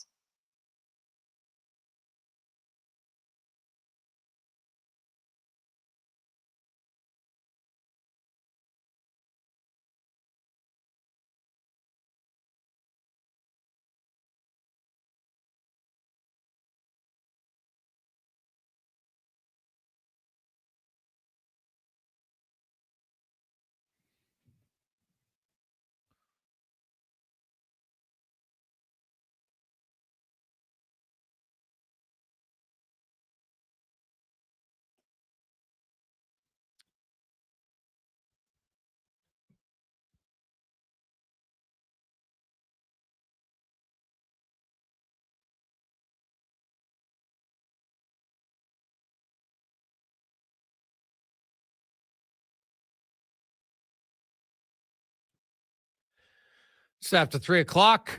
How are you? Jason Gregor, Connor Halley, Sports 1440, sports1440.ca, Oilers Nation, YouTube, Facebook, X, and Instagram. Hope you're having a lovely day. It's the Gregor Show, as always, presented by PlayAlberta.ca, where you can get in the game. Oilers favored in their final home game of the season. Get in, use the promo code Gregor100, and you'll get a free casino bonus of $100 at PlayAlberta.ca. Oilers will go 12 forwards and 5 defensemen tonight. Nurse is suspended, and Connor Carrick was recalled on an emergency recall. But because Connor McDavid comes back in the lineup, Carrick can't play. I know it's a weird rule, but when you're on emergency recall, when you play a game short, a player short, which the Oilers did last game, you can bring up that player, but if anybody else goes in the lineup, that player can't go in the lineup because now technically you've wrecked your emergency. So not that it matters, but probably matters for Connor Carrick. But he's not going to get in. Would have been his second game in the NHL since 2021. Last time he played was one game with the Boston Bruins. Picked up an assist that game in 2023. I wonder though if they try to get him back to Bakersfield, because Bakersfield's got a huge game tonight, taking on Abbotsford. They are 2 points out of the final playoff spot. They have one game in hand on Tucson. Now, Tucson plays the top team in the league, Colorado, on the weekend, both games. Meanwhile, Bakersfield plays Henderson, who's the worst team in the division. So if they could somehow find a way to get a point or a win tonight, then it sets up pretty nicely for them in the weekend. But if they lose tonight, then they'd have to win both because Tucson has a tiebreaker. And if Tucson even splits, they'd get in. So they would need to win both and then hope that Tucson picks up only 1 point, unless they can find a way to win tonight. So we shall see. We'll get to the oil port in a minute. Also, looking at Stuart Skinner, for those wondering, he's going to start in goal. They talked about that. They wanted to get him through the last 3 games, so he will start again tonight. And San Jose can be hit or miss. Some games they'll create lots, other games not so much. They're playing out the string. Obviously, they're decimated by injuries on the back end. They just added Jan Ruta Thompson to that list. Desharnais hurt, who they acquired from Pittsburgh. Jan Ruta's out. Ferraro's out. Like it is a long list of walking wounded on that back end in San Jose. So, at right now they kind of, like maybe Georgiev will play in that. I don't know, but even Edmonton with this decimated lineup, this is a game they could easily win. Like Connor McDavid might only play 14 minutes still end up with 3 points. So we'll see.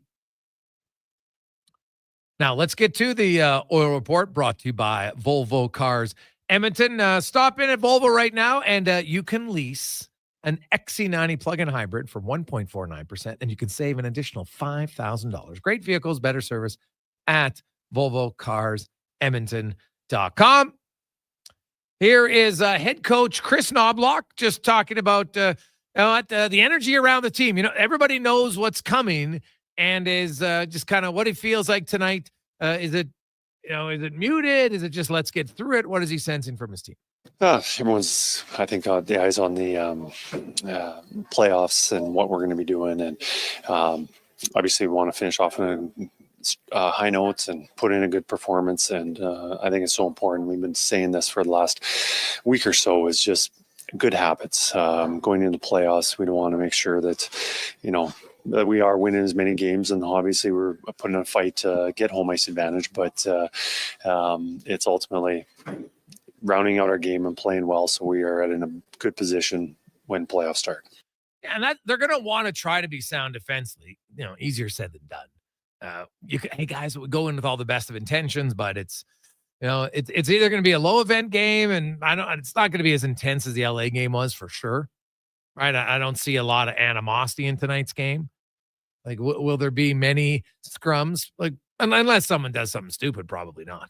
So, what has he learned about his team with all the adversity and the injuries they faced the last month? Well, a lot of the players, just what they can bring. And, a lot of guys have elevated their game with more responsibilities, more ice time, and we've counted on them, and they've played really well. So the fact that we survived this 2-3 weeks without a lot of our star players and a lot of our top guys, says a lot about this group, and we got to maintain them playing at that level so we can have success in the long run. And as a coach, personally, how did he challenge? What did he learn about himself? Well, I've learned a little bit about the salary cap and in the injury reserve and when you can call somebody up, because I didn't know very much about that before, but I've learned a lot over these last couple of weeks with the call ups and when you can, when you can't, and when you have to play shorthanded. So I'm that part of it. But, as a coach, we're always trying to get the most out of our players, and every year and every team is different. So you have to find different ways. And yeah, obviously learned a little bit about that.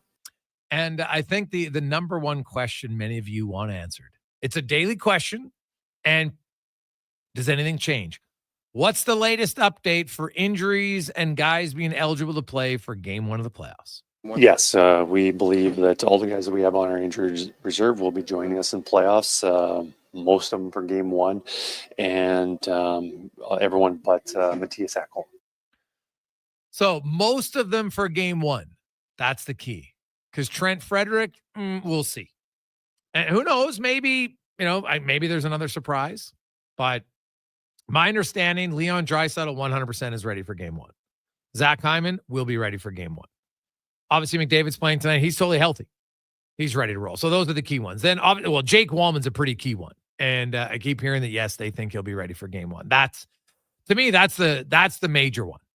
Right, like Troy Stetcher, good player. I think he's better than some of their other options. But if you had to play, you got to play Dineen, you got to play Brown for one game, you can do it. And away they go. So McDavid is playing tonight as he has a chance to get 100 points. Well, it wasn't quite a healthy scratch. It was, but he is playing tonight, and I don't think it's a milestone or hitting 100 points. I'm sure it would feel great, but I think in Connor's mind, the most important thing is getting ready for the playoffs and doing everything he can so he's at his best. If he hits 100 points, I'm sure that'd be great, but I think the biggest picture is just getting ready for the playoffs.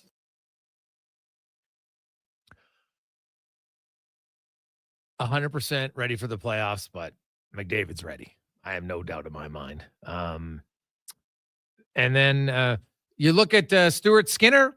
He comes back in, and for him as a goalie, You look into this game to fine tune some things. He's obviously only played once here in the last few weeks. So how does Skinner approach this game tonight? Absolutely, yeah. All year too, San Jose has given us a really tough time. Games have been really tight with them, so it's not like it's going to be anything different. So it is a really good time for us to fine tune, just like what you said. And again, just really good preparation for us going in against LA. How's he feeling about his game and where it's at before the playoffs begin? Yeah, I feel good. Winnipeg game, I felt good. Maybe a little bit slow here and there. So, it's kind of the same thing for me tonight, just fine tuning, getting things more dialed in, kind of shaking off a little bit more of the rust if there is any, and then going from there. So, yeah, I feel overall pretty good. My head's in a good spot, I believe. And concussions are always kind of, tough and a little bit weird just because, sometimes you have a headache just because. And so you never really know. But I feel really good. Kenny, it's hard to think back a year ago, but he was asked, where does he think their energy level is, their focus compared to this time last year? Absolutely. At the time, it obviously sucks, but you can look at it, one way or the other. I'm trying to look at it in the way of it was the best thing for me. Ran and knocked some sense into me. So it's a time for me to recover, take some time off, spend some time with the family, really heal my mind. My body was okay. So I was still able to, work on my body a little bit, which is good. Just feeling strong, feeling fit, get some cardio in. So it's been a really good recovery. From here compared to last season, it's hard to bring myself back that far, but if I think about it, I probably feel more energized now. It probably is because I had, a solid 2 weeks where I was on concussion protocol. So that could definitely have something to do with it. And lastly, from Skinner, now, for a young goalie, really, Stuart Skinner doesn't have a ton of games played in his career, but he's had a lot of playoff experience, good and bad. And what does he feel that he learned it last year that he can take into this season? Yeah, I think one of the biggest lessons I've learned in playoffs is really just riding the roller coaster. There's moments in a season, especially in the playoffs, where you think everything's amazing, you're going to win the cup, no problem, and life is good. And then the next 2 days later, you think the world's crumbling. So yeah, it's just that roller coaster of emotions that you got to really, obviously you got to feel them and go through them at the time, but at the same time, you got to be able to get off it really quickly and get back to level ground. So I'd say that's one of the biggest lessons that I've learned, especially as a goaltender. You look at Skinner, and obviously it's a pretty key position. And he doesn't need to be all world, although guess what? Some games he's going to have to be. And it was documented. Look at the orders last year. I think a lot of people forget Stuart Skinner in Game 4 performance against LA on the road. It's a 2-1 series lead for the Oilers. LA wins that game. It's a tied series. Who knows what happens? The Oilers get outshot 33-13. In Game 4, Skinner posts a shutout. They win 1-0. They went out, and then they go win the series in 5. Right? He stole a game in Game 6 against Dallas. Played great in that series. But it's interesting. People will only remember the 2 games in Vancouver. They seem to block out all the other ones. It's mind-blowing to me that you forget the Game 4 like it's not a pivotal game. It was a massive game. And the Oilers got spanked in that game except for their goaltender. He won them the game. You hear it all, Skinner can never win a game. Really? He won Game 4. He won Game 6. And he had 3 of the best 9 performances in the playoffs amongst any goalie. 3 of them. So Stuart Skinner's capable of maybe more than people think. Is he capable of having a bad night too? You betcha. But he's pretty capable of having good nights as well. We'll continue on talking Oilers, NHL, and more on The Gregor Show, presented by PlayAlberta.ca. Edmonton's premium live music and party venue is On the Rocks. Check out Bingo Tunes on Monday. Perform on the best stage in town with karaoke on Wednesdays. Learn how to salsa with Salsa Rocks on Thursdays. And every weekend, OTR goes live. With your favorite bands on the OTR stage and DJ Kenny K. For everything that's going on at On the Rocks, give us a follow. Facebook, Instagram, or Twitter. At On the Rocks, EDM. Eat well, party hard. On the Rocks. On the Rocks. On the Rocks. Open every day till 2 a.m. At Hughes, it's all about getting in and out quick and clean. No cash, no problem. With Hughes' new tap and wash system, all you need is your debit or credit card to get your vehicle sparkling clean.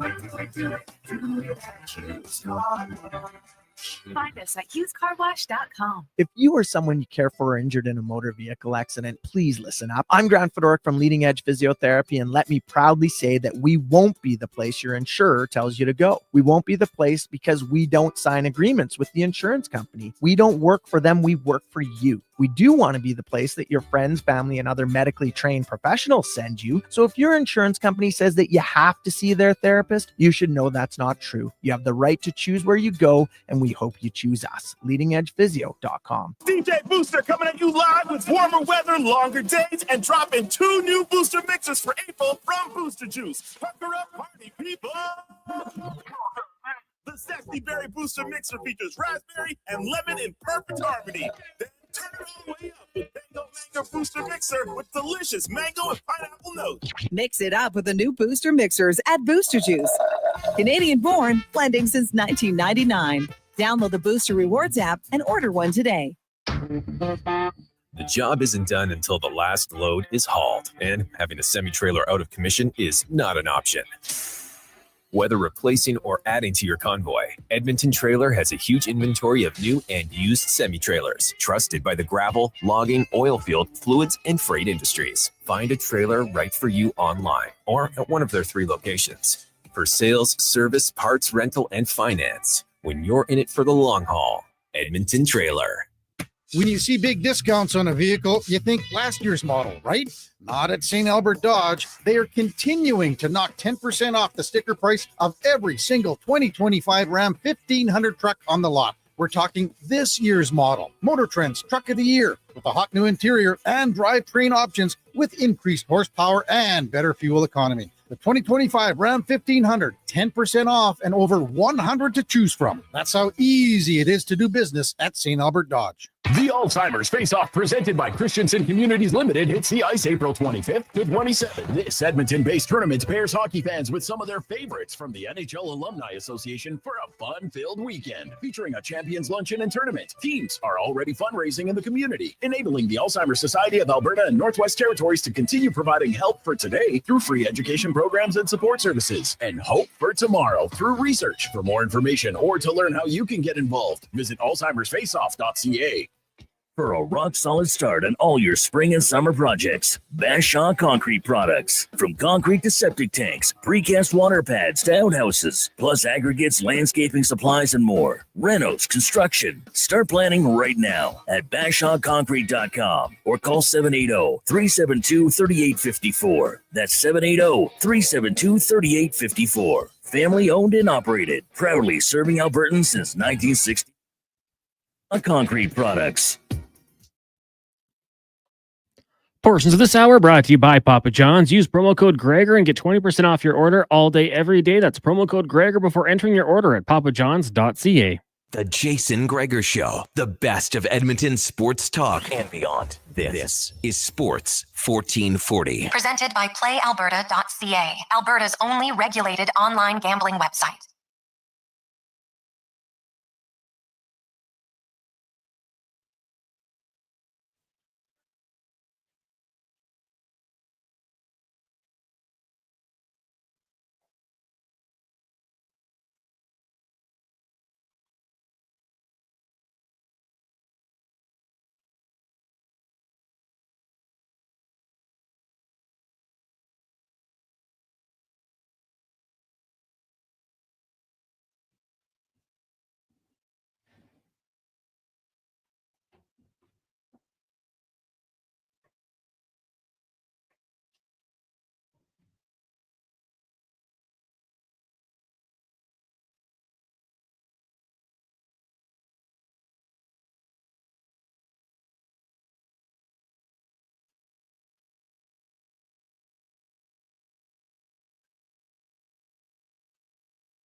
326.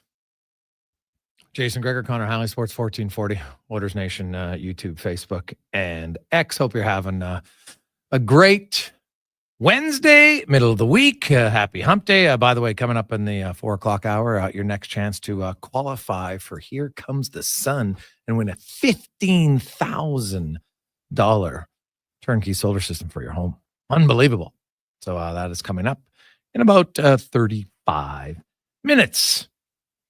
Now, let's talk a little bit more hockey, maybe even slip in a little Jays talk, potentially, as we get to our big guest of the day today, brought to you by the Hockey Super League, a premier hockey solution with a clear path for long-term development, offering borderless hockey, including provincial and cross-province competition. Check out hockeysuperleague.ca to register you or a team.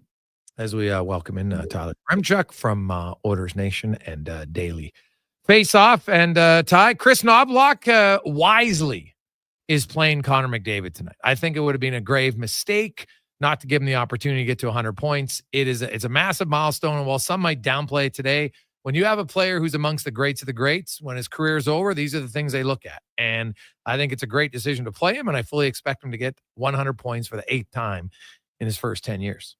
Yeah, I think he'll probably do it pretty early on as well. And then I guess the question will be, how much does Connor McDavid play in this game? I went and looked back some of the other regular season finales, the ones at least he has played in. They haven't really fully taken their foot off the gas with McDavid. He never got north of 20 minutes, but it's not like he was playing in those games and playing like 11 or 12 minutes. So I expect him to probably be around the 15, 16 minute mark, maybe get some power play time, get that 100th point, and probably a few depth guys who will see their minutes tick up tonight in San Jose.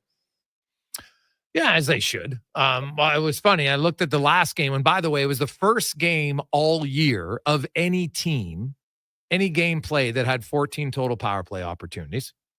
It was only the 5th game where one team had 8. They had 8, and the Kings did, and the Oilers had 6. And even though they had that, Quinn Hudson played the most 5-on-5 minutes of any forward last game. Obviously, they wanted to give the young kid an opportunity. He's not on any special teams. They only had 11 forwards, and I could see him and Jones led them in 5-on-5 minutes last game, right? Like this, people were getting upset about the LA game. I'm like, trust me, this there's very little to take from that game other than Darnell Nurse got suspended. Yeah, aside from the Nurse thing, I was sitting there halfway through the game being like, okay, do I really have to finish watching this one? Because it was a nothing burger, and that's fine. And tonight, again, more of the same. You have some depth players, or I won't even call them depth players, but some other guys outside of McDavid who you want to see continue their strong play. Like, I am intrigued to see how Connor Brown, Jeff Skinner, and Connor McDavid look. And hey, if they have a really good game together, however much they play, is there a decision to be made by Chris Knobloch about rolling with that line for night 1 of the playoffs? And maybe you just spread the wealth out a little bit more through the rest of your top 9. So a couple of things to watch tonight for sure. But yeah, fully expecting a whole lot of Quinn Hudson, a whole lot of Max Jones, as you said, Kasperi Kapanen, all those guys will see their minutes shoot up. When you look at the Oilers, and we'll have lots of time to dissect the matchup, but the LA Kings, a lot of people are like, oh, the LA Kings are way different. Do you think they're way different, or do they just have a different goalie? I think they just have a different goalie, honestly. Like, I look at that forward group, and I guess, Kevin Fiala was banged up for one of the previous series. So, maybe that's an area where you look and go, they have an advantage there. But other than that, it's a forward group that is of similar quality, I would say, going from Arvidsson to Fogle. I mean, maybe a little bit of an upgrade when you look at how Warren Fogel's played this year. I know they've kind of caught lightning in a bottle with Andrei Kuzmenko up in their top 6, but I mean, we've seen enough of Andrei Kuzmenko in the Pacific Division to know that counting on him to give you consistency isn't always the best idea. I like their blue line. I think it's fine, but again, doesn't necessarily scare me from an Oilers perspective. And then, yeah, like between the pipes, Darcy Kemper is obviously having a great season. But I went back and looked through the last couple of playoff series. And again, we were kind of having a similar conversation about Jonas Korpisalo. They acquired him from Columbus. He came over, had a 921 with the LA Kings from the deadline on. And it was like, oh, is Jonas Korpisalo this kind of goalie who, like he had been doing in Columbus, can go and just stop 45 of 46 shots and steal a game? And what happened was he was good for the first few games. The dam broke. Oilers got to him. We were talking about it with Cam Talbot last year, who I think had a 915, 916 save percentage in the regular season. Oilers put 16 goals past him in the first basically 2.5 games of that series. So again, the goaltending definitely does give LA an advantage, but LA's had the goaltending advantage each of the last 3 years, and the Oilers have found a way. So I know a lot of people are saying this Kings team is better positioned in years past to win this series. I just think it's going to be the same old story here. I think the Oilers' high-end skill is what separates them, and LA can't compete with that. Yeah, the one concern, of course, the major concern is Matthias Ekholm. He won't be there. So Jake Wallman's going to have to step up. Brett Kulak can always play more minutes. We've seen it. Darnell Nurse is going to have to continue to play like he has in a regular season, where he's been their most consistent defenseman. And, Evan Bouchard, very quietly here, people have calmed somewhat. Bouchard for the last month has been quite good. And Ekholm hasn't played in most of those games. I think he's only played in 2 games in 2 minutes of those games. And you know what? Bouchard and Nurse, that seems to be based on the pairings that might start. And so that leaves Kulak with Wallman. And then maybe just kind of a rotation. How many minutes do you think Emerson and Stetcher actually play? Night one of the playoffs, man, I could see a world where if we're talking, let's say an average game has 5-on-5 minutes in it, which I understand might be a little bit light come playoff time. But let's say there's 55-on-5 minutes. I could see Nurse, Bouchard, Kulak, and Wallman getting 22 each, which would mean there's maybe 10 to 12 minutes left over for each of Stetcher and Emberson. I don't know. I really like Troy Stetcher, and maybe if things don't go well early in the series, we see the Oilers go back to Stetcher with Nurse and Kulak with Emberson, and they go to spread it out a little bit. But I think they're just going to be riding that top 4 really, really heavily, at least early on. If you can get up, maybe 2-0. If you can steal both in LA, I mean, forget about it. But if you can get up 2-1, 3-1 in that series, maybe you sit there and peel back the minutes a little bit. But no, I think it's just going to be top 4 heavy here. Emberson he's struggled a little bit, and at least from my viewpoint, he's struggled a little bit the last sort of month here. So I'd be nervous about him in the playoffs. Stetcher I'd be fine with, but again, he's kind of the odd man out. Well, I think Stetcher, but don't you think Stetcher's him and Emberson are going to play? And then it's just a matter of, I could see those guys playing 10 to 12 minutes in the game and probably half of their minutes together.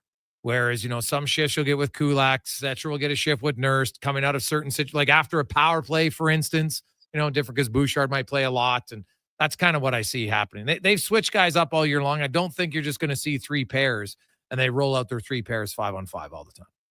Yeah, I guess that is a good point. I even thought that might have been a possibility, I guess, with Ekholm healthy. Okay, are they going to maybe start with a Nurse Wallman? Then if they're protecting a lead, they go to a Nurse Kulak instead and move those two sort of back and forth. So I suppose they could definitely keep it going. Just, again, things change in the playoffs. The style of play is totally different. I understand all that.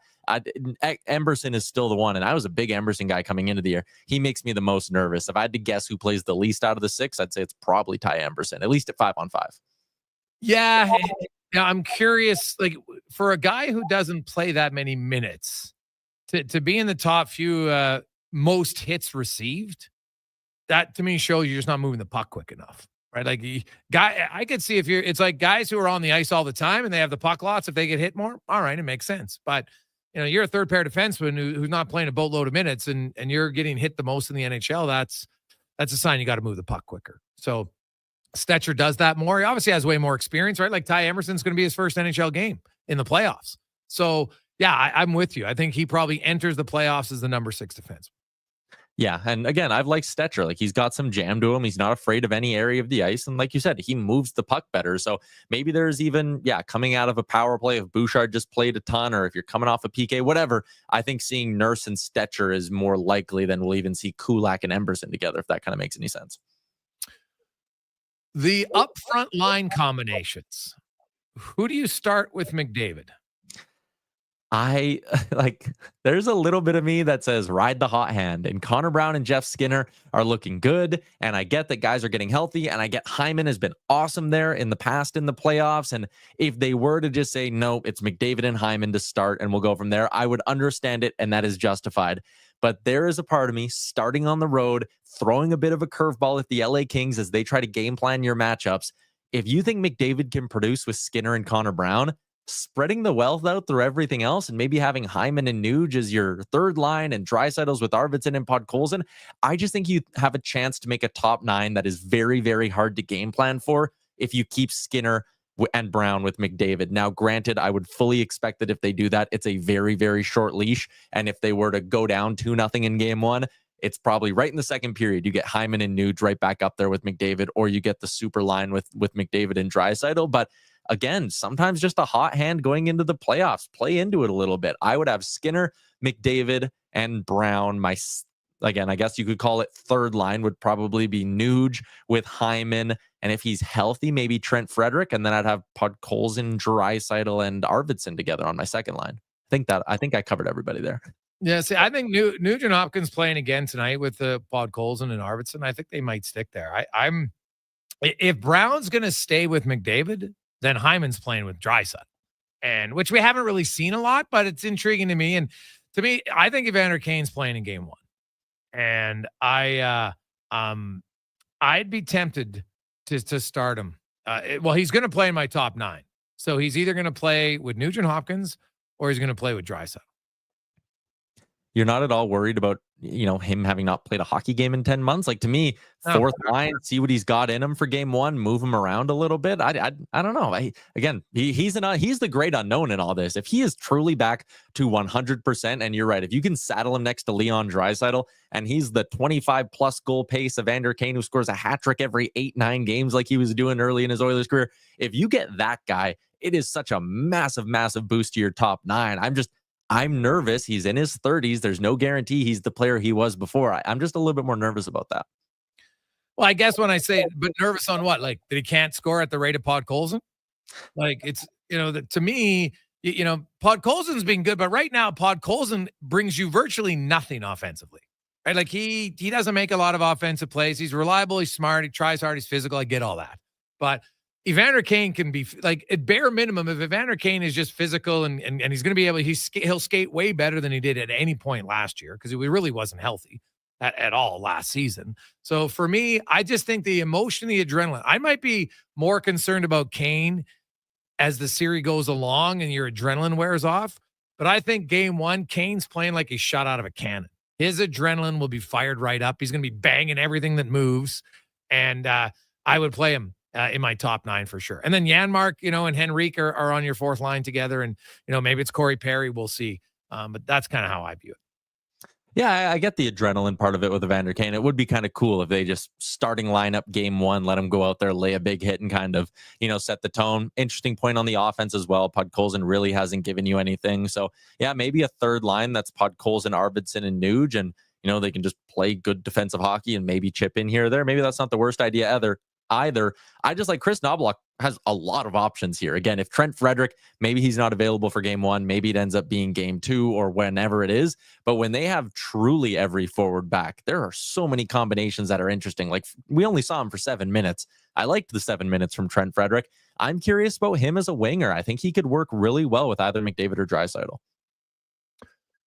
That's possible. Right? Like, they'll have options. And I think, the line combinations we see in game 1 will be multiple, and we've seen this change all the time. Right. And so to me, I don't get too hung up on who's going to play with who lots. It's just more so who's going to play. And Kane's going to play for me. Skinner is obviously going to be in the lineup. It's when Frederick is ready to go. That's when I think the coach is going to have a tough decision. Like, it's easy. We know that Hudson, well, he's not even eligible to play. Jones is coming out of the lineup. I think Kapanen comes out to start. But then when Frederick is eligible, who comes out of the lineup? To me, that's when the big decision's made. Yeah, and sometimes, maybe I make too big of a deal of having last change, but maybe there's some rotation where, like, hey, when you're on the road, you just trust Matthias Janmark in a bad matchup in his own end a little bit more than you would like a Corey Perry. And with Perry, you play him at home because you can cherry pick his minutes a little bit easier. But maybe that's the rotation, at least early on in the playoffs. You're planning for hopefully another long run for the Oilers. You want to keep Perry fresh, and you say, hey, for some of the road games, we're just going to sit you off to the side, play Janmark, get the penalty killer in there. But it really does probably come down to, with how good Skinner and Brown have been playing, it comes down to Perry or Janmark. And with how much Perry's scored, like, man, I wince with the idea of sitting him for a guy in Janmark who scored 2 goals all year. Yeah. Janmark, what he's done in the playoffs, I think matters to the coach. the fact that he is essentially, like, I know they start the penalty kill with Nugent Hopkins and Henrique on the faceoff, but the first time they ice it, whether it's 6 seconds or 16, 26, they're off as quick as they can, and Janmark and Brown come on. And I think that those two, they're better skaters combined, Janmark and Brown, as penalty killers. And against this 5-man unit, I'm going to be very curious to see how aggressive the Oilers forwards are once they get the puck on the penalty kill. To me, I'm going to attack because I know that Kempe had the big hip check on the one play. Maybe it surprised the Oiler guys, but you get into the playoffs and all of a sudden you can put those guys into positions they really haven't been used to because they've only been playing 5 forwards here for 3 or 4 games on the power play. You're going to get some guys to have to maybe, defend a 2-on-2. That's where I think, you could get some chances. So I think Janmark is a lock to start the playoffs. He might not be there as the playoffs go on, but there's no chance Knobloch's taking out the guy who he relies on enough and rarely makes a mistake with the puck. His offense is just kind of added bonus. Yeah, and maybe Podkolzin's spot isn't as secure as we think it is either. That's a guy who you could look at and go, okay, if you don't think he's as good of a penalty killer as Janmark, it's playing 4th line minutes, so you value the PK time probably just as much, if not more, than the 5-on-5 time, and you're not getting scoring from either of them right now. Maybe Podkolzin ends up being the odd man out when Frederick's back. Oh, 100%. Yeah, I think it's very much a possibility. He might be, right? Like, you got enough guys that can kill penalties. So it will be fascinating to see what happens in that series. Quickly, give me your thoughts on the Dallas, Colorado, Vegas, Minnesota, St. Louis, Winnipeg. Any who do you like? Do you see now? Colorado obviously is technically a lower seed, so I don't think it's a big upset, but technically it would be. Do you see either wild card team having a serious chance? I do, partially because, I don't know how Winnipeg's going to play against a St. Louis team that's top points percentage in the NHL since February. That's a 30-game sample size. That's crazy. But I'm doing my bold predictions article here for OilersNation.com. I think Minnesota might beat Vegas. I got a feeling, a little bit of a hunch. Their blue line is fully healthy. That forward group is finally fully healthy. They play just that hard, grind you down style. Philip Gustafson went through that little lull in the middle of the season, but he seems to be in a nice spot once again. I saw some people saying Vegas is going to walk them 4 or 5 games, whatever. I think that series is going deep. Every year there's a stunner in the first round and one that you just absolutely do not see coming. I think Minnesota versus Vegas might be the stunner. Ooh, interesting. Got to be bold sometimes. Yeah. We'll see. There's always upsets. I shouldn't say always. Usually there is a key upset. Mini would be an upset, no question. Vegas, they've kind of just, been steady all year long. And who knows? Maybe they're susceptible to it. I picked Vegas, so I'm not going to go away from it. But I like Minnesota, right? Like, they got a lot of likable players on that team. I really like Bill Guerin as a GM. I like his no BS attitude. So I would not be upset if they won. I think Washington, anybody, if Columbus or Montreal managed to beat Columbus, Washington, that to me would be the biggest upset. Oh, yeah, that would be absolutely insane. But like the series, I think back to, and I guess last year there really wasn't a true stunner. Colorado was the one lower seed that won. But like, think back to 2 years ago, if someone would have sat and been like, I think the Seattle Kraken can knock off the Colorado Avalanche, who weren't defending their cup, were only a little bit removed from it. I think no one would have believed you. So there's a stunner sometimes. I just got a feeling about Minnesota. Should be fun, man. Have yourself a good one. We'll chat with you tomorrow.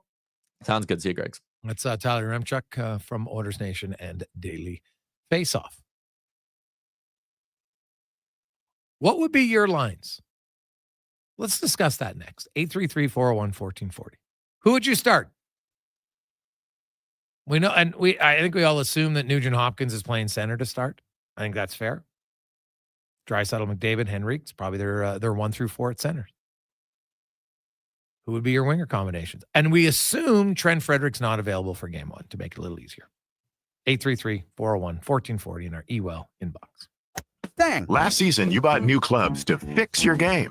You spent the entire season trying to learn how to hit with your magic clubs. And guess what? Dang. They didn't help your game. Now you're convinced it's your swing, but it really is your clubs. Even though you were told the ones you bought were the best ever made, if they were, you would have gotten better. Every day at Fitted Golf, we continue to prove the right clubs make all the difference in the world. From beginners to pros, Fitted Golf makes all the difference. Yes! FittedGolf.ca. If you bleed orange and blue and you're not using the all-new Play Alberta Sports and Casino app, then you're missing out. It's the only online sportsbook with odds boosts on all Oilers games. And now, it's not just sports. Play the slots, hit the tables, buy lottery tickets, all in one app, all across Alberta. Download Play Alberta now from your phone's app store and use promo code GOAL for a $100 bonus. That's promo code GOAL! Spring, where everything is coming up roses, except for GS Construction. We're heading underground, and we couldn't be happier. Spring is always a busy time of year for everyone trying to get out there and do some work. Well, GS Construction agrees, and we also agree that we just might need some help. So if you're looking to work and join a group where safety, teamwork, and continuous improvement have been at our core since 1974, send us a resume. Come work with us this spring. Visit gsconstruction.ca today. McDonald's has entered a Minecraft movie universe, and Grimace, Birdie, and Hamburglar just spawned as new collectibles in the overworld. Now, for a limited time, you can get one of 6 McDonald's collectibles when you order a Minecraft movie meal with your choice of a Big Mac or a 10-piece chicken McNuggets with spicy nether flame sauce. A Minecraft movie meal, available now at your local McDonald's. See it in theaters April 4th. Meal available for a limited time while supplies last at participating Canadian restaurants. I'm Colin Livingston, president of Cantork. Since 2016, we've been at the forefront of hydraulic torque wrenches in Canada. I'm delighted to share our latest venture, in-house production for quicker turnaround, superior quality, and heightened versatility. Experience excellence at cantork.com. Well, get ready for a silly hockey fans. Your partner in power just skated onto the ice. EWEL.ca, the new e-commerce website for electrical wholesalers Edmonton, is ready for the power play 24/7, 365. UL skates to where the puck will be in 5 years. Now that's forward thinking. Killer selection, slamming products from the best brands, and legendary service. Don't sit on the bench. Get your account today at EWEL.ca and win that project. Plug into your partner in power. Get an EWEL.ca account today. Explore beyond the boundaries of capability and value during Truck Month at GMC. Right now, get 0% financing for up to 72 months on the 2025 Sierra 1500 Crew Cab Pro Graphite. With a TurboMax engine delivering 310 horsepower, GMC Pro safety features including automatic emergency braking, plus a max towing of up to 9,500 pounds. You'll be ready for anything this Truck Month. Ask your GMC dealer for details.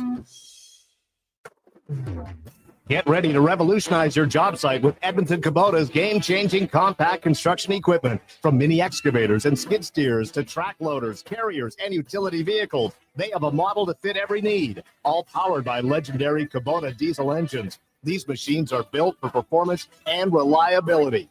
Transform your work with Edmonton Kubota's top-of-the-line compact equipment. Visit them today and see why they're the name you can trust for power and precision. Nuggets Nuggets.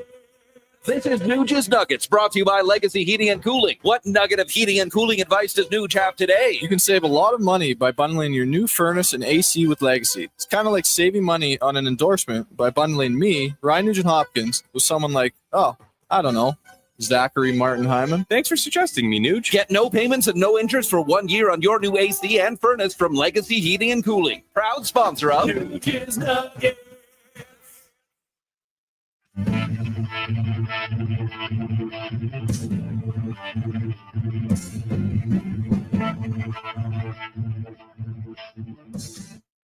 Portions of this hour brought to you by Cantork. We offer sale, rental, repair, and calibration of hydraulic, pneumatic, and battery-powered torque wrenches, stud tensioners, and flange maintenance equipment. Order today at cantork.com. The Jason Gregor Show, the best of Edmonton sports talk and beyond. This is Sports 1440. Presented by PlayAlberta.ca, Alberta's only regulated online gambling website.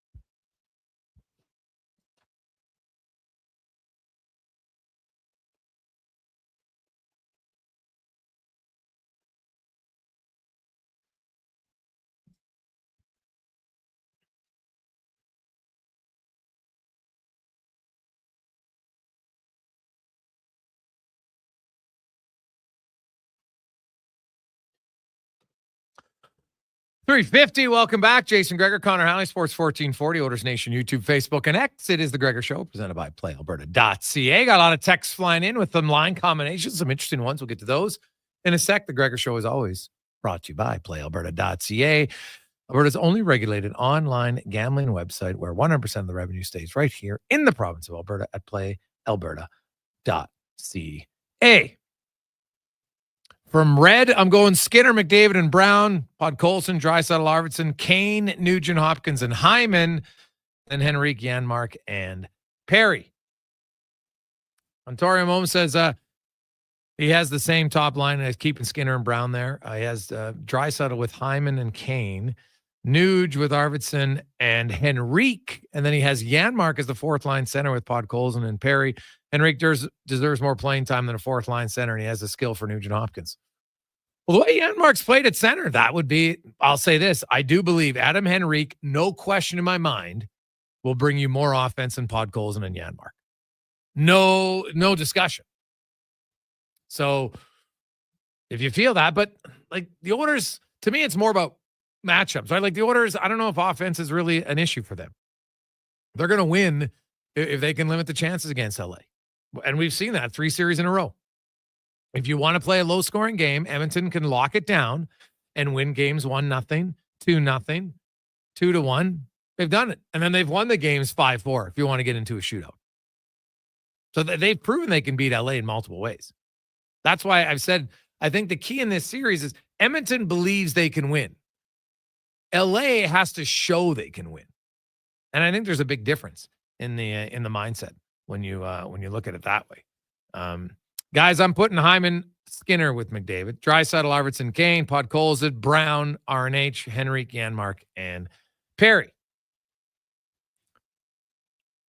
Where does Frederick come in? And that one's from Old Stony. It's a great question. And it's probably one we don't have to answer until game 2. And so the other thing about the order schedule is expect game 1 to either be Sunday or Monday. I can see an argument both ways. Sunday night, you know what? They think it's a bigger TV night. History tells you that's true. Now, playoffs may be different, but historically it is true. So they could do it on Sunday night. But then they'll have 2 days off because the Lakers are playing Tuesday. They're not going to make them play Sunday, Monday, obviously. So they'll play Sunday or Monday, and then Wednesday is going to be game 2, which means game 3 will be in Edmonton on Friday, and then game 4 on the Sunday. Because the Lakers also have the following Wednesday tied up because they've already got their schedule out. So then you would play Friday, Sunday, Tuesday, which is perfect for the 2-game rotation. So now it depends. Do you want to play Sundays? And it's really going to come down to TV. Right? Do you play Sunday and then have 2 days off and play Wednesday? Or do they wait and see? Now, if you look at the other series, I think you're going to see 2 series start on Saturday. Colorado, Dallas, Winnipeg, and St. Louis. Canadian broadcaster gets a Canadian team on Hockey Night in Canada. That's what they love. So then that leaves 6 series to go. 4 of them most likely will start on Saturday. I think you will see Toronto and Ottawa for sure are going to be Sunday night. They're going to be in the 7:00 Eastern slot. Like guaranteed it's going to be there. So then you have 3 other series in the East that you can play on Sunday. You have Washington. Now, if it's Montreal, that's different than if it's Columbus. Right? And if it is Montreal, well, then you have, what are they going to do? Because then the Jets and their fans, they might get stuck at the later game later on when you have Montreal in, because they would probably want Montreal and Toronto to be on different days. Just like figure it out. It's Eastern Canada. It's the numbers. I get it. So if it's Montreal, then that series might wait till Monday, which would leave you the New Jersey, Carolina series. That's an afternoon game, kind of a no-brainer. Then if you wanted, you could play the Vegas is a matinee game. And then have Edmonton and LA as the late game on Sunday night. The problem with that is, though, then that leaves you 2 Eastern series that would have to start on the Monday, which they could do because one would start at 5 and one would start at 5:30, which you and I both know is about 10 after 5 and then closer to 25 or 20 to 6, quarter to 6. right? Because that's what they'll do. So sometimes they will play 2 Eastern games on the same night. It's not a big deal. Usually they do anyway. And so that's what they could do. And then you'd have an extra day's rest for someone else. So that I won't be surprised if you have a 2-4-2. Now you might squeeze in a 5th game on Sunday, potentially. There's a chance for it, but ideally they like to have 4 and there's very little overlapping. Right? The games would start at 11 our time for the first one, 1 Eastern, 4 Eastern, 7 Eastern, 10 Eastern. Pretty simple. Hey, guys, you're going to get no offense if you put Podkolzin with Nugent Hopkins and Arvidsson as a third line. Are you sure? Arvidsson, Victor Arvidsson, he got 6 goals in his last 12 games? He started to produce here. The Arvidsson that you wanted all year long has shown up here in the last month. It's been a welcome addition to Edmonton offensively. And, if he was on your third line, it's not bad. I think there's a good chance Arvidsson's playing, though, with Draisaitl for sure. Now, I don't think it's a guarantee it's Podkolzin, though, on the left side. But I'll see. Hey, guys, who do you think has more pressure, the Oilers or Edmonton? Well, I guess how do we define pressure? I think there's the exterior pressure. I don't even know if you really notice that. Like most teams encourage their players to literally remove social media from their phone. Just get rid of the app so it's not on your phone. Because if you pick up your phone and you don't have Twitter and you don't have Instagram, you don't have TikTok. Now, I know that, for Twitter, for sure, you can go get it on your laptop, whatever. But if you didn't have it on your phone, how often would you really look at it? Would you go out of your way to find it? You could, but you'd be less likely to do it. And I know there are teams that really encourage your players to just delete the app. Doesn't mean you delete your account, just delete the app. You can always, bring it back. Now, some are like, we can have it. It's not a big deal. It all depends on the player. I don't, and plus a lot of them might not see some of the stuff because, they follow a very small group of people, right? You only see what you choose to see. If you don't want to choose, the For You button is the worst on Twitter. Why would you ever click on that? It's awful. It's a bunch of stuff you don't want to see, at least for me anyway. Same as Threads. So you can pick who you want to follow. But I don't know. I think LA feels like it's their time to win. Edmonton believes that they're a cup contender. You've heard it from Connor McDavid. So I think the pressure is probably even for both teams. They both, Edmonton feels like we want to get back to the cup, and LA feels like, you just want to win one series. Neither team is focused on anything past their opposition right now. But externally, there's probably more pressure still on Edmonton. Just because, they've got the better team. They got the bigger name players. They got the team that's won, 3 consecutive series. The team that's went to the Stanley Cup final last year, went to the conference final a few seasons ago. So I guess externally, there'd probably be higher expectations. I know a lot of people are counting out the Oilers. They think they're too banged up. They think they can't win. I can see that from one sense, but then I also think there's people who are maybe underestimating the Oilers right now, which is fine. I think they're underestimated. Coming up, we'll get to Here Comes the Sun, your opportunity to qualify to win a $15,000 package. We also have a rich winner in the business of sport and more on the Gregor Show presented by PlayAlberta.ca. Let's get to the Conman Sports 1440 update brought to you by Fountain Tire. Road trips, job sites, or daily commutes. No matter where you drive, you need a team that keeps you rolling. And Fountain Tire does that, and they do more than just tires. Brakes, alignment, shocks, full mechanical services, they got it all. Visit a store near you at fountaintire.com. This is a Sports 1440 update. It is game day. The Oilers wrapping up their regular season in San Jose, taking on the Sharks. Puck drop just after 8:30. We've got pregame coverage with Andrew Walker and Donovan Paulson getting going at 7:30 here on Sports 1440. Elsewhere, you've got the Canadiens taking on the Canes, Ducks in Winnipeg, Devils host the Red Wings, Stars up against the Preds, and Vegas heading to Vancouver. In the association tonight, we got play-in action at 9 versus 10 seeds. The Bulls host the Heat, and the Mavs taking on the Kings. The winner of these two games advancing to the next round, where they'll play the Hawks and the Grizzlies for a chance to get in to the NBA playoffs.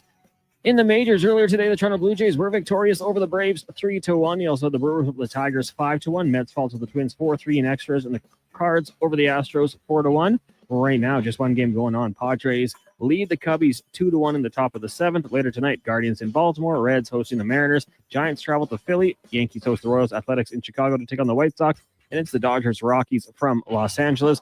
WHL action, the Hitmen in Lethbridge. You got the Tigers taking on the Raiders. Portland hosts Everett, and the Chiefs meet the Royals. And the inaugural season of the Northern Super League kicks off from BC Place. Vancouver Rise FC taking on the Calgary Wild at 7. Coming up in hour 3 of the Jason Gregor Show, it's another edition of the Business of Sport with longtime NHL player agent Rich Winter. I'm Connor Halley. This has been a Sports 1440 update. Sports 1440, the Stingray radio station. CKJR broadcasts from West Edmonton Mall and Wetaskiwin. Download the free Stingray music app and listen wherever you go. Edmonton's premium live music and party venue is On the Rocks. Check out Bingo Tunes on Monday. Perform on the best stage in town with karaoke on Wednesdays. Learn how to salsa with Salsa Rocks on Thursdays. And every weekend, OTR goes live. With your favorite bands on the OTR stage and DJ Kenny K. For everything that's going on at On the Rocks, give us a follow. Facebook, Instagram, or Twitter. At On the Rocks, EDM. Eat well, party hard. On the Rocks. On the Rocks. On the Rocks. Open every day till 2 a.m. At Fountain Tire, our focus is taking care of your vehicle. Your focus? Saving up to 25% off select tires. Plus, getting up to a $120 mail-in rebate on a set of 4 select tires until April 26th. So we both win. Fountain Tire. We're on this road together. Excavators, loaders, lifts, compaction equipment, and more. Find the XCMG construction equipment you need. Available for rental or sale at Japa Machinery Group. Japa, helping build Alberta from the ground up for 50 years. Visit japamachinery.com. You've got a go-to coffee spot, a trusted barber, even a lucky game day jersey. But when it's about looking your absolute best, there's only one name you need, Mr. Dirk. Family run since 1939, we're experts in crafting impeccable tailor-made suits and offering a wide variety of everyday styles. Pair that with personalized one-on-one fittings and the convenience of on-site tailoring. Mr. Dirk elevates your style game. Visit our Edmonton store or explore MrDirk.com. Score big on style with Mr. Dirk. The job isn't done until the last load is hauled. And After having 3 a o'clock. trailer out of commission How are you, is Jason not Gregor, an Connor option. Halley? Sports 1440. Whether replacing or adding to your convoy, Orders Edmonton Trailer has a huge inventory of new and used semi-trailers, trusted by the gravel, logging, oil field, fluids, and freight industries. Find a trailer right for you online or at one of their 326 locations. For sales, service, Jason Gregor, parts, Connor Halley, rental, and Sports 1440. finance. Orders You're in Nation, it for the long YouTube, haul. Facebook, Edmonton and Trailer. X, hope you're having that. Explore beyond the X, hope you're boundaries of having that. capability and value during Truck Month at GMC. 401 Right now, 1440 get in our 0% financing for up to 72 months on the 2025 Sierra 1500 Crew Cab Pro Graphite. With a TurboMax engine delivering 310 horsepower, GMC Pro Safety features 350. Welcome back, Jason Gregor. emergency braking. Plus a 350. max towing of YouTube, up to Facebook, and X. It 9,500 is the Gregor. pounds. You'll be ready for anything this Truck Month. Ask your GMC dealer for details. McDonald's has entered a Minecraft movie universe. And Grimace, Birdie, and Hamburglar just spawned as new collectibles in the overworld. Now, for a limited time, you can get one of 6 McDonald's collectibles when you order a Minecraft movie meal with your choice of a Big Mac or a 10-piece chicken McNuggets with spicy nether flame sauce. A Minecraft movie meal, available now at your local McDonald's. See it in theaters April 4th. Meal available for a limited time while supplies last at participating Canadian restaurants. Need a solid foundation without the fuss? Richard and Kalina at DCL Pile Driving have your back. Locally owned, they offer straight, driven piles. No screwing around. Serving all of Alberta, DCL Pile Driving gets your foundation ready in hours with minimal ground disturbance. Perfect for tight spaces, whether it's for a deck, grain bins, or RTMs. Tell them the radio sent you and receive a special discounted rate. Call or text 587-322-PILE. DCL Pile Driving. Don't get screwed. Get piles driven.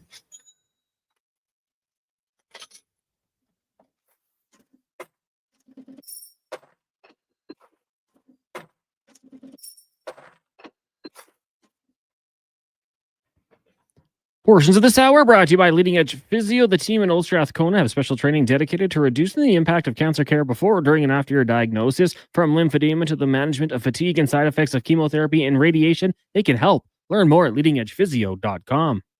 Hat tricks, touchdowns, and home runs. Get it all with the Jason Gregor Show on Sports 1440. Presented by PlayAlberta.ca, Alberta's only regulated online gambling website.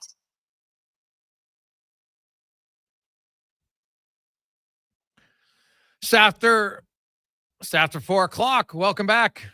Jason Gregor, Connor Halley, Sports 1440, Oilers Nation, YouTube, Facebook, X, and Instagram. Hope you are having a lovely day. Gregor Show, always brought to you by PlayAlberta.ca, where you use the promo code Gregor100 and you'll get a free $100 play. Gregor 100. That's Gregor 100. At PlayAlberta.ca. Oilers, of course, are in San Jose tonight to wrap up their season. And then, we should find out later tonight the schedule, because the Oilers, if they play Monday, they will fly home to Edmonton. If they play Sunday in LA, they will then stay in San Jose, stay there, practice a few days, and then go to LA on Saturday. So their schedule does impact significantly kind of their travel plans and their practice plans. So they obviously would like to get an answer as soon as possible. Now, it's 4 o'clock. It's time for Here Comes the Sun, courtesy of Action Electrical, where you are going to win a $15,000 turnkey solar system for your home. $15,000. Okay, now there's a few rules. You need to be a homeowner, right? I'm going to put this on a rental place. You need to be a homeowner. You also need to reside within 50 kilometers of the Edmonton area. And your shingles on your home need to be 12 years or newer. Now, if you have 20 and you want to replace them beforehand, great. You can do that. But the reason you don't want it any older than that is because you'll end up costing yourself more, because you'll have to replace it before, and then that costs way more money. So you're trying to save you money that way. All right. Now there's two ways. You can win it and keep it for yourself, or you are able to gift it to someone else if you like. It's your choice. So it's pretty simple. So today we'll do a little text trivia. And if you have the correct answer on the text line with your name, then you'll go into the draw. Connor will pick it. We won't take the first person, but we will cut it off at 4:15. So you're going to have 5 minutes to get your answer in to see if it's correct or not. You text it in with your name and the correct answer to 833-401-1440. 833-401-1440. Okay? So you're a hockey fan, you're probably paying attention. Can you name the two defensemen in this century, which is since 2000, the two defensemen this century who have scored 30 goals in a season? We need both. 833-401-1440. The two D-men who have scored 30 goals in one NHL season in the 2000s. Okay? 833-401-1440. Now, let's welcome in Rich Winter, the business of sports. Rich is on the road. Rich, how you doing, my man? Well, it's an interesting day. The assistant general manager's office in the bowels of the arena here in Hartford, no Wi-Fi.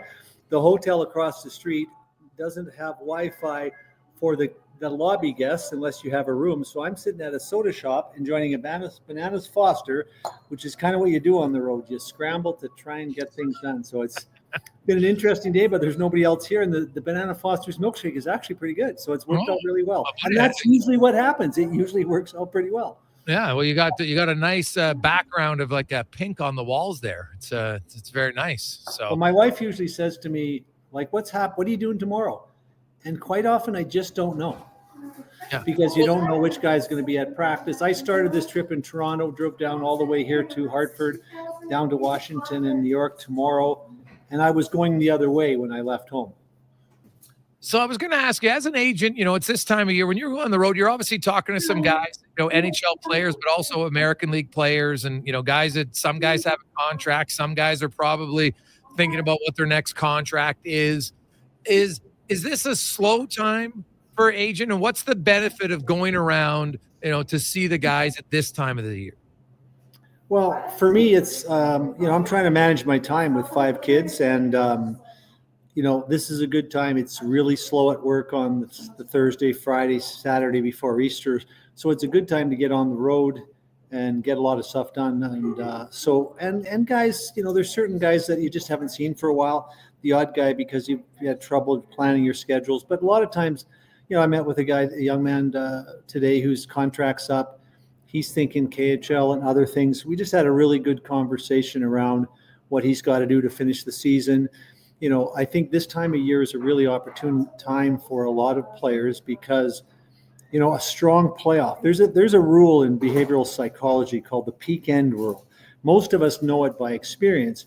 You remember the thing that you experienced last. And Harvard's done some experiments where, for example, you put your hand in unbearably cold water for like a minute. And then they have you put the other hand in unbearably cold water for 3 minutes, but the last 30 seconds they warm it up.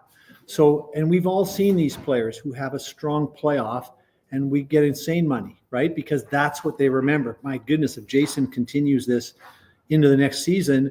So it's a really important time to remind some of the guys, talk about some of the things they need to work on. Today, I talked with Jason Spezza at the Pittsburgh Penguins about a particular player and what he's looking for, what they're looking for from him. And they're all really excited about the prospect of him having a strong playoff. So it's a good time to be here, show a little support for a younger up-and-coming player who sometimes they don't get the attention, certainly from the big agencies that many of the smaller agencies do. So, it's interesting. I stopped and saw another agent in Rochester this morning. We had breakfast, talked a little bit about the marketplace. Just a lot you learn on the road.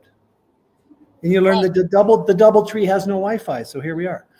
Yeah, well, that's now you mentioned the Europe. Because we talk a lot, and there's a lot of people out there that understand, the negotiations for young players and going to the NHL and the AHL and stuff. But how and Rich, like, do you have like somebody who knows the Europe teams better sometimes? Because I know some players have like a North American agent and they have a European agent. Do your guys have that, or do you just work and say, hey, I know somebody in Europe? And no. Much more organized that. We have selected individual representatives in most countries because the markets are different. And I like to have some competition because what happens when you're dealing with an agent overseas, you share the commission with them. When you're dealing with multiple guys, you create a little bit of competition to drive the price out. Hey, look, I got a deal in the Czech Republic for 20 grand more. So we play that game, but it's the work that goes in sometimes surprised me. I have a young player, Danny Brickley, who played for the Kings for a bit of time.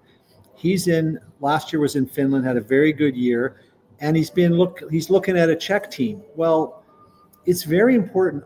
You probably heard me say there's 2 things in every contract: money and opportunity. So the opportunity in Europe lies in having a good season and pushing yourself into the next salary range, or playing well enough that you're going to get that $1 million deal from the KHL. So the other day, I guess Friday, I got Danny on the phone with one of a former client who's now a scout for a team we all know well, checked out his opinion of the team. His decision or his recommendation was, we obviously love the general manager and the owner because they're my former client, but Milan had an opinion that maybe the team's not good enough to provide the platform for him to step off of. And fortunately, Milan had seen him play just a few weeks before. So he was very confidently said to Danny, here's a guy who's getting married. He's not sure where he's going to play, how much money he's going to make. So to hear Milan say to him, look, I watched you. You're close to a point a game guy. Relax. Don't worry about it. You'll have lots of teams calling. So there's a lot of work sometimes just into dealing with just keeping guys comfortable. They're nervous. They're scared. Yeah. You got a guy that's getting married and he's got to pay for that and work on the mortgage for his home. So there's a lot of things, but the research we do, you want to get a lot of independent research. Of course, the team's going to tell you great situation. We really like where we are. And the player needs to hear from, now in this case, he would like to go to Germany. One of my former clients, Stefan Ustorf's a GM over there, not with a wealthy team, not with a team that's likely to have much in their budget to pay a guy like Danny. So he gives us a pretty objective view. Consider this team for this reason. A lot of money, bad coaching, owner interferes. Now, with all this work, and I had that same conversation with the player I met today, now we feel we've got a path. But it's a path that it's not just in my head that I understand. It's a path now he understands, and he's a lot more patient now. Now, when you look at the leagues overall, the KHL, I think, on average, pays the most money. Is that right? Yes, although the German teams, some of them have got wealthy owners now. They're catching up because they're paying net. The Russians are paying. Theirs is taxable, but, you can manage the tax situation. So what the Swedish, a lot of teams, people don't understand when someone's getting 400 net. How does that happen? Well, what the team does is pays him enough money, submits the tax so that he just gets the net. Yeah. So, and it's interesting. Paying the tax, it's just not the player. Yeah, and it's interesting, like in Russia, because the ruble adjusts so much. For example, a number of my clients who played in the KHL last year were quoted like $600,000-$700,000 US in salary. It ended up being 8 or 9 because at the end of the day, the ruble went up. And then, so the expectation this year is if the war settles, guys that are thinking they're going to get 800 end up with $1.1 million because the ruble goes up. So there's an awful lot of factors that go into trying to determine how and what decision to make. Financially, things can shift by 20% in Russia in a month and a half. It's interesting. Yeah, it would be. And then when you look at Finland and you look at Sweden, you look at the Czech Republic, there's obviously the Swiss league. There's a lot of different styles too, right? Some leagues are more defensive, some leagues a little bit more offensive. So, if you have a young player who you're like, well, hey, do at some point you say, we got to put you in an offensive league so you can put up some numbers, or are you better off to be in a defensive league because we think you're a checker? How does that work when you pick the league for the player, thinking that that'll be the best opportunity for them to get noticed and come back to the NHL? Well, and generally it's not to get noticed to come back, but if it is to get noticed to come back, Sweden's a very good grounding for that. Switzerland's not bad.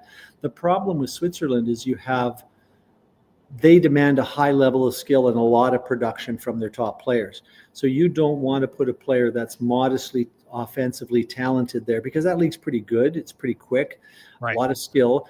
So, and then there's lots of thought, if he's coming back, like Giordano went there as a 22-year-old to the KHL for a specific reason, but he was young enough that he had enough, he had an awful lot of runway ahead of him. But I think at the end of the day, most players are there at 26, 27. They're trying to eke out a living. Now you've got a real balancing act to do now, because since the war started, if you play in the KHL, whether you're Canadian or American, you're tainted. The Swedish league will not allow you to come back and play. Okay. In there, so you've got to, if you're That's going a big decision. You're essentially limiting yourself to playing in one league in Europe forever, right? Exactly. So you've got to be confident that the player is going to play, and you can't be, right? Because Russian coaches don't always speak English well enough so that they can work with a player. Sometimes, just like in any team, it doesn't work out well. Now you're scrambling to maybe play in Switzerland, but your player's not offensive. So there's a lot more work that goes into it. You have to have a lot of faith and trust in the people you're working with, that they understand the player and they understand where they're putting him. Like when I deal in Switzerland with the group we deal with, they also represent about 3/4 of the coaches. So we feel pretty good that we've got a pipeline there. They're talking to the coaches. The other thing I do with older players in the NHL and over there, I have them talk to the coach before we sign, because it doesn't take a player very long to figure out if the coach gets them, right? And then a little bit of self-preservation from my perspective too, because when he comes back to me and says, why did we pick Dusseldorf? I said, well, I didn't actually pick it. Remember, you did. Oh yeah, you're right, I did. So, but it's very important because we don't care what the general manager thinks of the player. We could care less, because he's not making any decisions that'll affect his future. We care about it because if we think he likes them, we know that he's going to pay him. But that's it. You're done with the GM practically the minute this contract's done.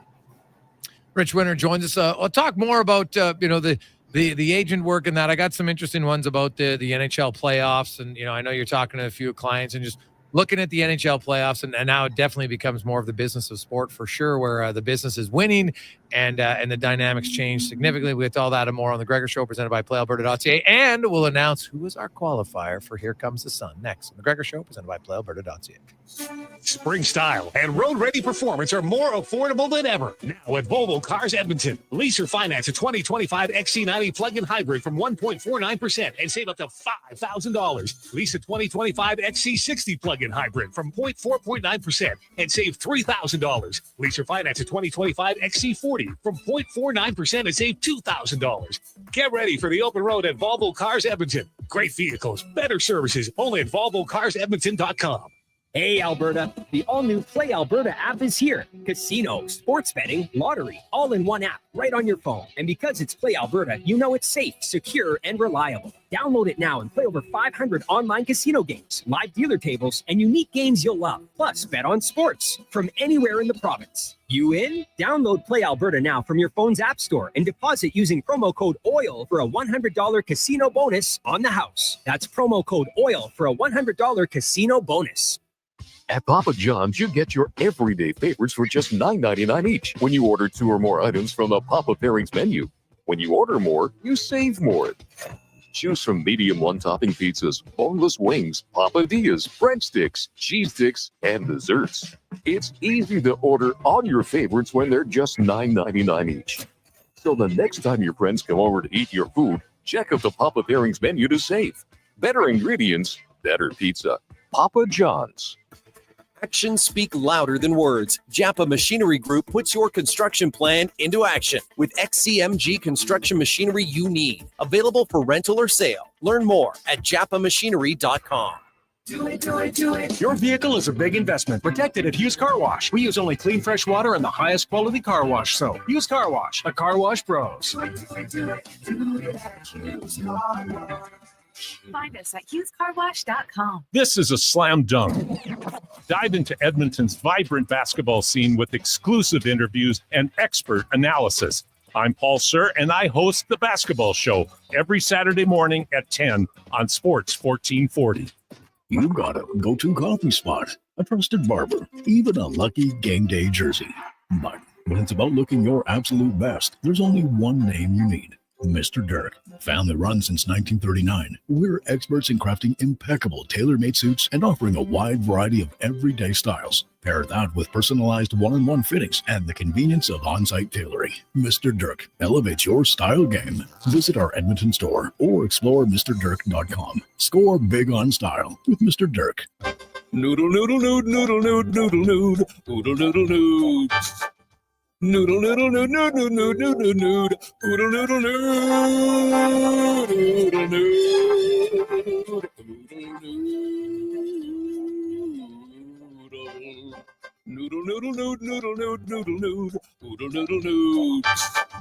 noodle, noodle, noodle, noodle, noodle, noodle, noodle, noodle. Promo down to Oodle Noodle tonight because dine-in is open. The Alzheimer's Face-Off, presented by Christensen Communities Limited, hits the ice April 25th to 27th, pairing hockey fans with some of their favorite players from the NHL Alumni Association for a fun-filled weekend in support of the Alzheimer's Society of Alberta and Northwest Territories. Friday features a champions luncheon followed by the teams hitting the ice on Saturday and Sunday in a friendly hockey tournament at Terwilliger Rec Center. To purchase a table to the champions luncheon or to learn more about how you can get involved in the tournament, visit alzheimersfaceoff.ca for more info. For a rock-solid start on all your spring and summer projects, Bashaw Concrete Products. From concrete to septic tanks, precast water pads to outhouses, plus aggregates, landscaping supplies, and more. Renos Construction. Start planning right now at BashawConcrete.com or call 780-372-3854. That's 780-372-3854. Family owned and operated, proudly serving Albertans since 1963. Bashaw Concrete Products.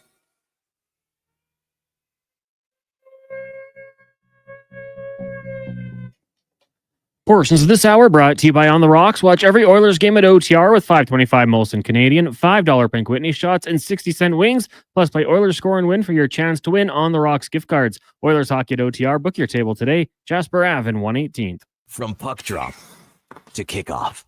It's the Jason Gregor Show on Sports 1440. Presented by PlayAlberta.ca, Alberta's only regulated online gambling website.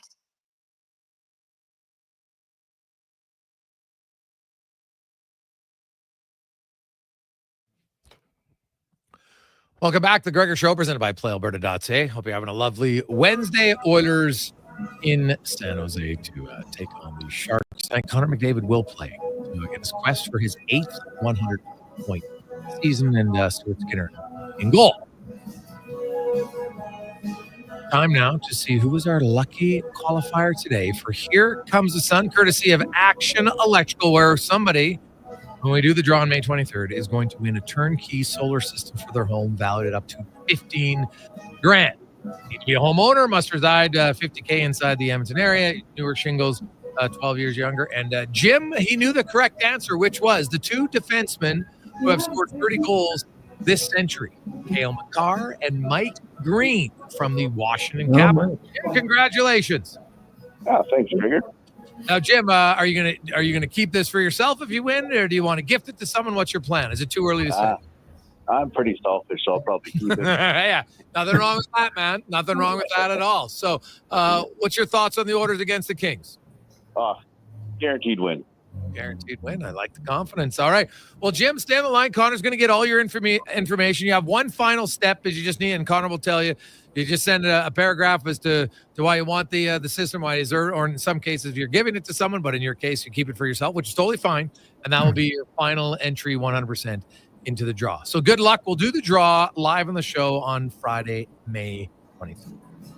Awesome. Thanks, Gregor. There you go. Your next chance to qualify tomorrow at 4 o'clock, where you can win $15,000 solar system for your home, courtesy of Action Electric. See all the details at jasongregor.com or sports1440.ca. We continue on the business of sport. Rich Winter joins us as always. And Rich, we talked earlier about kind of the different leagues, and you've been doing this for a long time, and just how much has it changed, right? Like, because there's lots of guys who will play 100, 200 games, 300 games in the NHL, and then 26, 27, and sometimes you're out of the league. There's other players who come out of college or junior hockey, and they have really long 10, 15 year careers in Europe. And it's awesome. You get a great lifestyle. You can travel and learn different things. How much better, have the league's gotten over the last, let's say, decade or 15 years, where you feel even more comfortable to send clients to go play?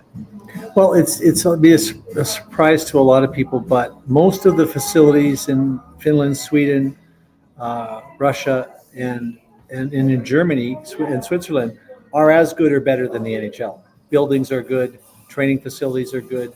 So it really has changed dramatically. It's and in fact, many of the better training facilities and rinks are in Europe and versus in the NHL.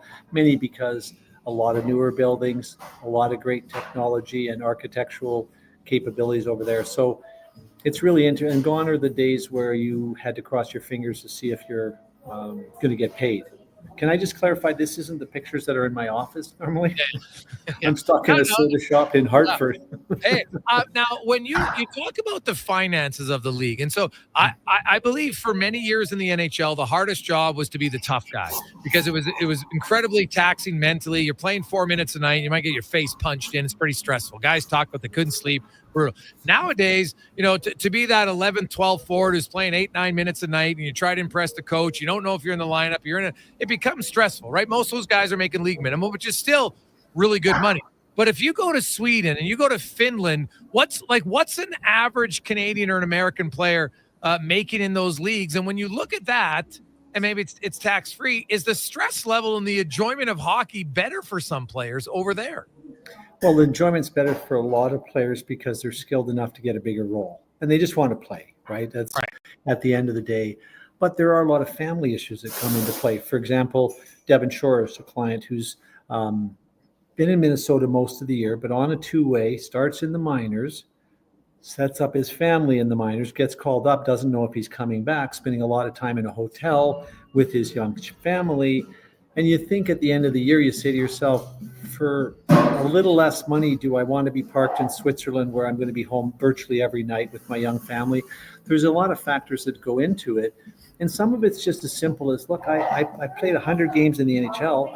I haven't saved a lot of money, and the KHL is paying me $1 million.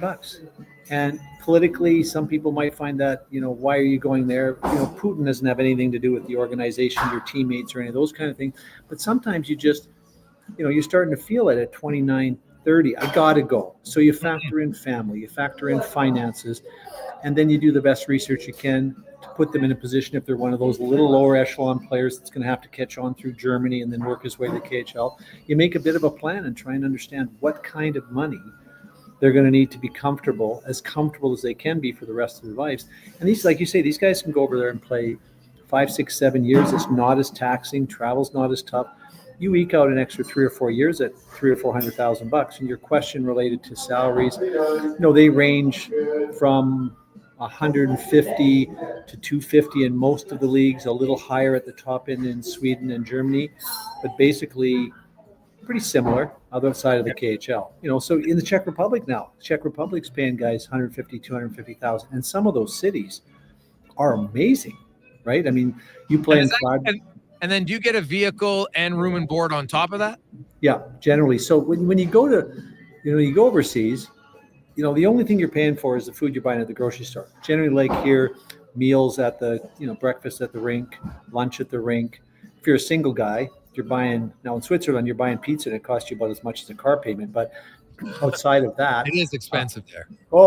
Three of us went for a pizza and the boys had a couple of drinks. I don't drink, and it was $180 for just a pizza. It's crazy. But so those things you factor in. And, Germany's really stepped up lately. The co-owner of SAP, Hasso Plattner, owns the San Jose Sharks. His co-founder owns Mannheim.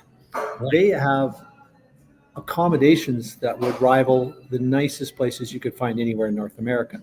So that's a factor, right? You show your wife the pictures and she's going, holy smokes. Then you talk to somebody, they're having a child. Is that a problem? They've got young kids. Now it gets a little more complicated when the kids are 6, 7, 8 and attending school. So you've got to look for places that have English language instruction for grades 1, 2, and 3.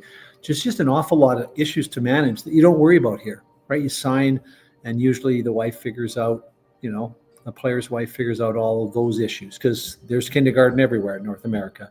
And so that's a bit, there's just a lot that goes into it, but it can be a very good life. A guy, works there for 5, 6, 7 years, banks a couple $1 million. It's a lot of money. And the rigors, just driving around, the rigors, you talk to these kids and you forget. They're in the bus for 8 hours going back home, and they're playing 72 games. And the physicality in the American Hockey League, I think, is tougher. You start looking at all of those things, it looks pretty attractive to play in, a place like Germany. Oh, yeah. Well, the German leagues, I know, and we had the GM Dunham from Germany, and he's been in that league for a long time. And, he just talked about how they've really put an emphasis on developing their players. He was very honest. He feels that, maybe our young guys at 18, 19, they're not as advanced, but you get to 24, 25, and we feel a lot of our players now are, can compete, and a lot of them can come over if they wanted to and take a run at it. We saw Josh Szymanski just signed. So, you're going to see a few other guys like that. Now, what about, because we got a lot of texts. Hey, guys, I understand if you go over there and you got an NHL resume, you probably got an advantage. What about guys coming out of University Rich or coming out of college who are good players, but maybe not good enough to play in the NHL? What about starting out in the second tier Europe leagues? What's the long-term sustainability of that? Is it more like a fun experience, or do history tells you that there's a good chance that you could turn that into, a legitimate career as a player? Well, it depends on the player. Danny Brickley played in the NHL, then struggled a bit after his father died of cancer. He lost his confidence. He wasn't feeling good about his game. We put him into the second league in Sweden. He played, he dominated, he got to play, he just got to think hockey and relax, because when hockey's going well, players never think about it. When it's not going well, they can't think of anything else. So, and then he works his way to the Swedish league, over to Finland. Now he's probably getting $300,000 or $400,000 a year, but it's not likely to work that way for the young kid coming out of college who hasn't displayed anything at the level of capabilities that Danny Brickley did. On the other hand, there's teams like you talk to the German league. Remember, I just mentioned Stefan Ustorf is a German general manager of a German team. not very much money. Like he said to us, it's very clear. Danny, I have no money for you, so I'm going to give you what I think is the best advice. But more importantly, he says what he's mining is the really talented East Coast League player, skilled. Now he knows he'll take his money because $400 a week or whatever they're getting in the East Coast League is not. He can compete with that, and he knows. He just recognizes, like in the old NHL, where we had a lot of disparity between what teams are playing. He just knows he's got the player for a year or two, right? And so he's got a totally different business model. In Slovakia, great place to live, beautiful country. They're paying a lot less, but you play in Slovakia, maybe that's a stepping stone to the Czech Republic. And you got to look at all of this stuff. Czech Republic's a great feeder system to the KHL, so you may place a player in the Czech Republic, but there's a vast difference in the Czech Republic between the quality of the organizations, the quality of the cities. And sometimes you have players go, oh, I've had players go to the Czech Republic have really bad experiences. Well, they're in teams D, E, and F versus teams A and A, A1 and A2. So there's just a lot of mechanics to deal with. And that's where you really are reliant. We understand the NHL, we understand the American Hockey League, but you can't be on top of every market. So 3 phone calls after, in Danny Brickley's case, 3 phone calls after he has talked to other people, he's not interested in that job now. And you just got to be very careful, because I think when players are in these situations, the money, the longevity of their career is critical. Connor McDavid, Tyler Bertuzzi, Zach Hyman, it's not an issue, right? It's not an issue that they're going to have enough shekels to buy disability insurance or to get a mortgage or to buy a house.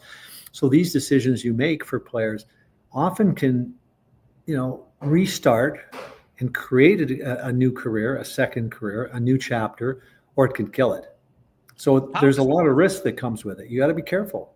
Yeah. What about the import rule in those leagues now for Canadians, or Americans? Is it getting harder? Is it getting easier? Like as Germany starts to develop more players, are they shrinking their imports, or do they want the best players regardless? How's that work?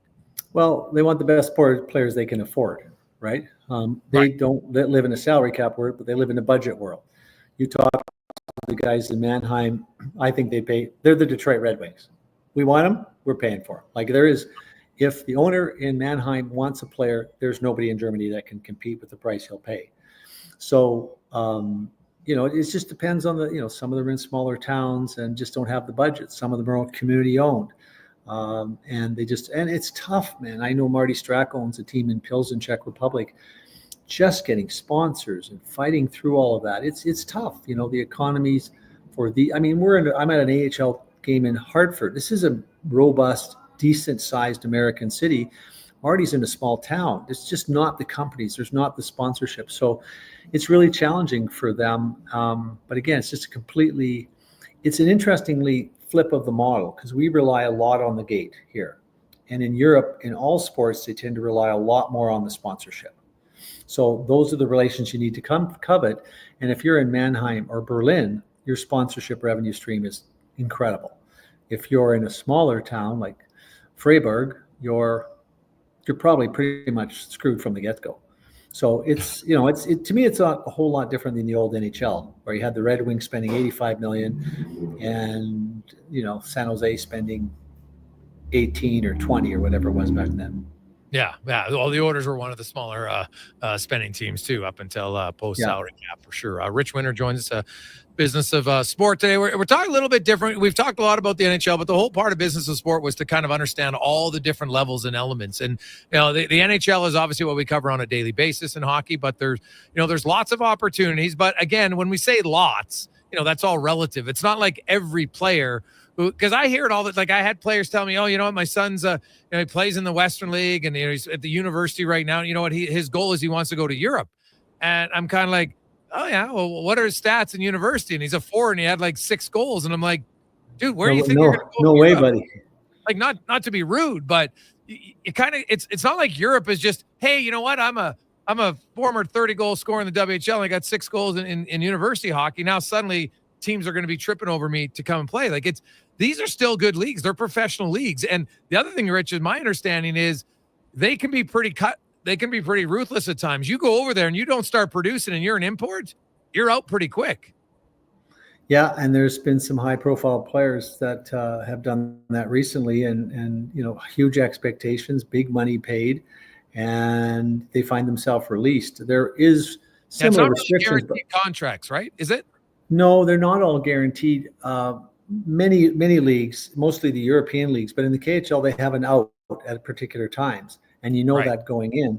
So it can be pretty risky. And again, it's just, and there's so many moving parts. We talked about the nil rights the other day. We've talked about college. So you've got a young man coming out of the Western Hockey League, maybe not, a late draft pick, didn't get signed, had pretty good season, couldn't find a job. Because we got to remember here, there's only 50 contracts.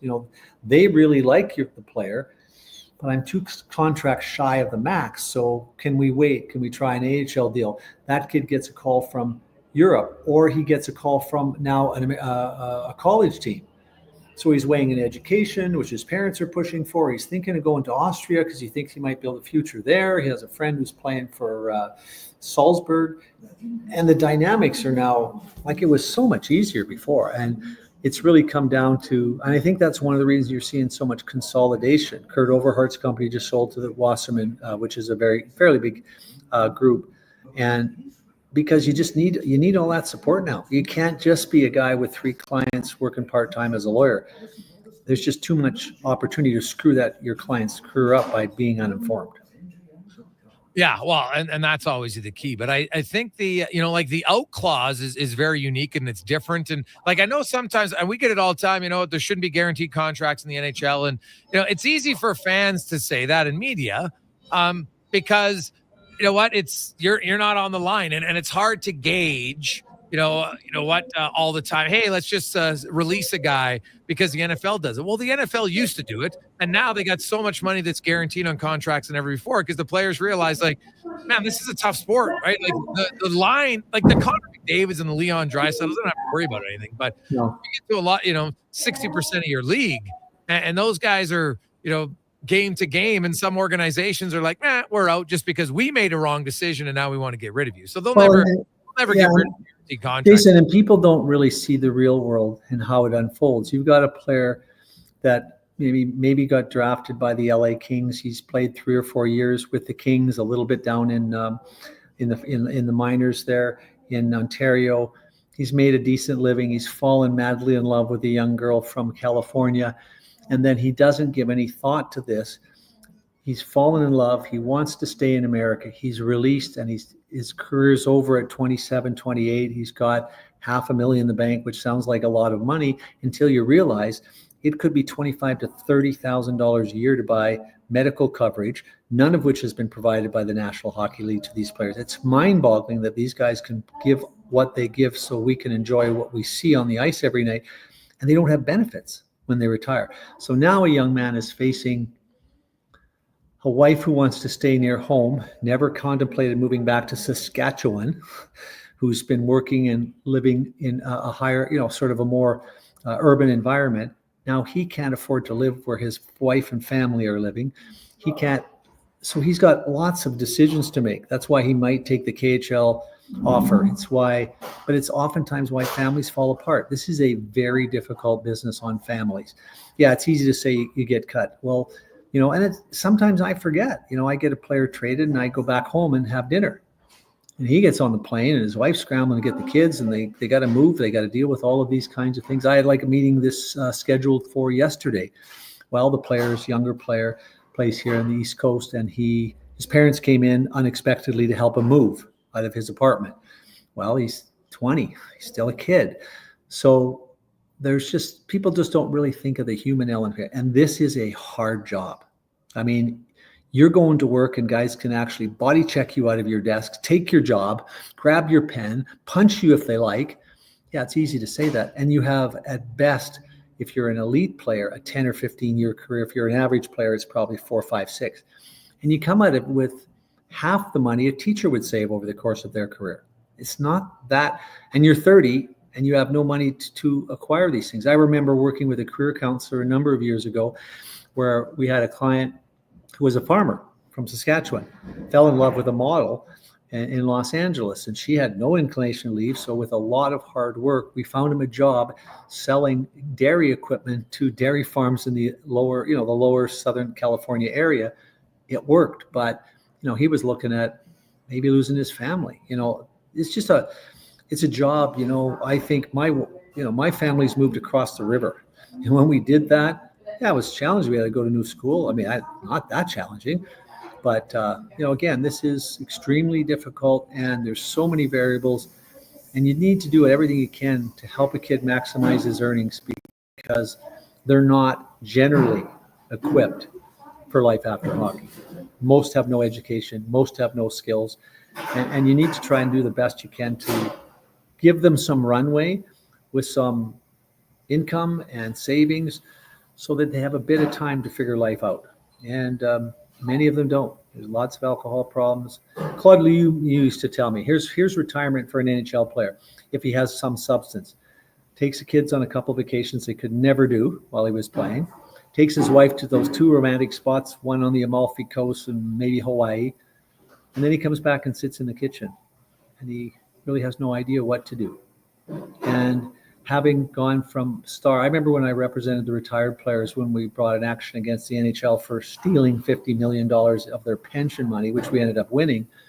But, it's interesting that the middle players, the stars, of course, get recognized till they die. But it's amazing how fast someone says, hey, you used to play what, Leafs? Red Wings? You become very quickly. I remember Tyson Nash telling me, it's frightening because what happens, you don't expect it to end. And he said, they don't slam the locker room door behind you. They lock it. In 10 minutes, you can go from a member of the team to thank you for all you've given to this organization. And we try and help the players prepare and give thought to that. But the challenge is it's so hard. And usually they're fighting so hard, most of them for their positions. It's hard to take 2 or 3 days off to do some career planning and career testing. It's a complicated business, and it's one where young men are relying on us to help them maximize and optimize what they can get out of their short tenure in the game. And, the decisions we make, the challenges I have with the big agencies, warning, they recruit like a puppy mill. They bring in 1,000 puppies, and the ones that die, it's life. And they don't take care of them. They have no time. They're so focused on the big stars. And I think a note to any young parents who have kids that are in the Western Hockey League, be very careful, because if you're not with an agency, and there's a lot of them that care, I have a lot of friends. I met with Steve Bartlett here in Rochester. Kurt Overhart's a really dear friend of mine. There's a lot of agents that do a good job, and they do a good job even when you're down and out. But when you need an agent is when you are down and out. They better have a plan to get you $80,000 a year in Austria, or a good deal in Germany or the Czech Republic. Because when you aren't attractive to an agency, especially a big agency, is when you need their help more than ever.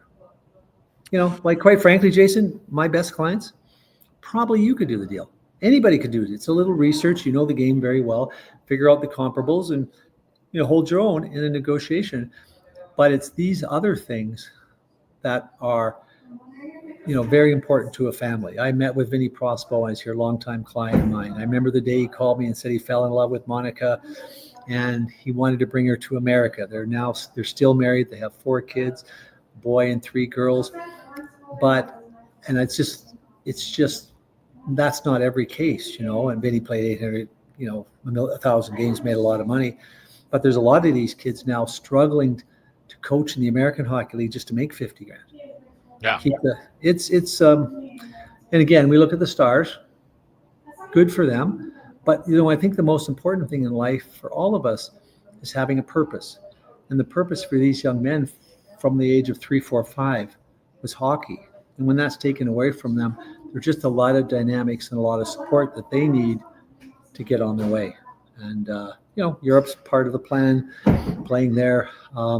Looking for jobs. I mean, it's funny. I remember when the kids came over from the Czech Republic initially. As they retired, I probably placed 80% of the Czech scouts because, I was one of the first guys there. Now there's no more jobs. So I get the call all the time. Well, maybe I could be a scout. Sorry, those jobs have been gone for 10 years and will be for another 10. So there's not many. it's fun. I'm excited tonight because some of the things in life we don't think about. I'm seeing a young man who grew up in my hometown, Drumheller, and he's playing his first game I'm going to see. I know it's just the American Hockey League, but it's exciting to, be part of these guys' lives, especially in this case, because he's been, family's been longtime friends of my family. But that's the other thing we don't think about. When I saw Vinny Prospel the other day, I thought, man, he's gray in the beard. I remember I told him this story. I remember I dropped him off in the American Hockey League with a guy named Milos Holan. And I remember driving my rental car away, looking in the mirror, and these two guys looked so forlorn and so lost. I couldn't imagine them ever making much of themselves. They were so scared. They didn't speak the language. And here he is, 15, 20 years later, happily married, coaching, probably got tens of millions of dollars in the bank. And you get to travel with them on that journey. And, that's why I explain to people, it's not the money, it's not the contracts, it's being part of people's lives and helping them become successful, and that's what this is all about, being on the road, seeing them, and especially the kids in the minors. I'll see a few of them. They really need to know you care, right? Just imagine being a parent, never showing up in the American Hockey League for the whole year. Yeah. It's hard for them. They just need to know that you're on it and that you care enough that you're here. So it's important. That's why we do it. Hopefully it helps them feel comfortable enough. They're not panicking for the next 3 months before they get their deal done. Rich, we appreciate you. I know you got to get to the game and to the meeting tonight, so thanks for that. And we will finish my milkshake. Yeah, finish your milkshake, and we'll chat with you next Wednesday. Okay, thanks, Jason. Have a good Easter weekend, everybody. Enjoy Hartford. Go get the brass bonanza, buddy. I love it. So. I will.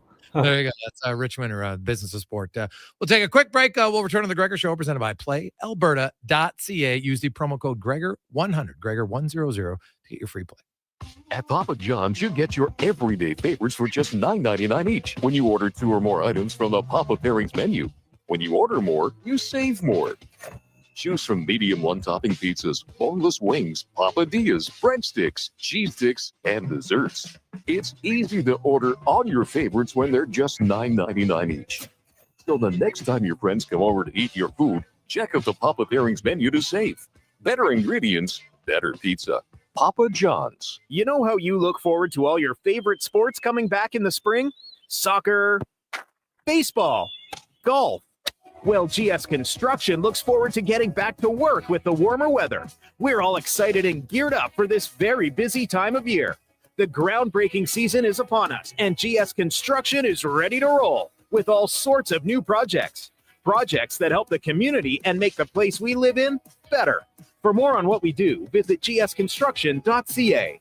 Legacy Heating and Cooling is the #1 heating and cooling company for people who want heating and cooling, because you'll save a bundle by bundling. Then you can use hot, cold, Come on, thermostat, do what you're told. Turn up the heat, turn up the cold, so the vents start pushing out tornadoes. Bundle my furnace with some AC. Gonna get a new from Legacy!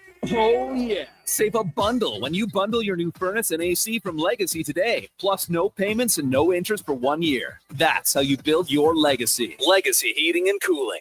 At Fountain Tire, our focus is taking care of your vehicle. Your focus? Saving up to 25% off select tires. Plus, getting up to a $120 mail-in rebate on a set of 4 select tires until April 26th. So we both win. Fountain Tire. We're on this road together. Bringing every project to life requires the right team. By joining the Japa Machinery Group service or sales teams, you can be part of setting a new industry standard. Celebrating a legacy of excellence with Japa. Learn more at japamachinery.com. Day or night, tasting just the right. You can order oodle noodle at oodlenoodle.ca, delivering you the news almost right away. Remember, you can order oodle noodle at oodlenoodle.ca. So stay on your couch all day and order oodlenoodle.ca. Oodle noodle.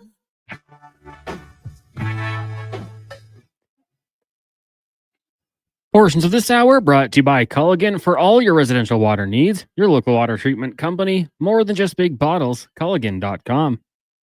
Tricks, touchdowns, and home runs. Get it all with the Jason Gregor Show on Sports 1440. Presented by PlayAlberta.ca, Alberta's only regulated online gambling website.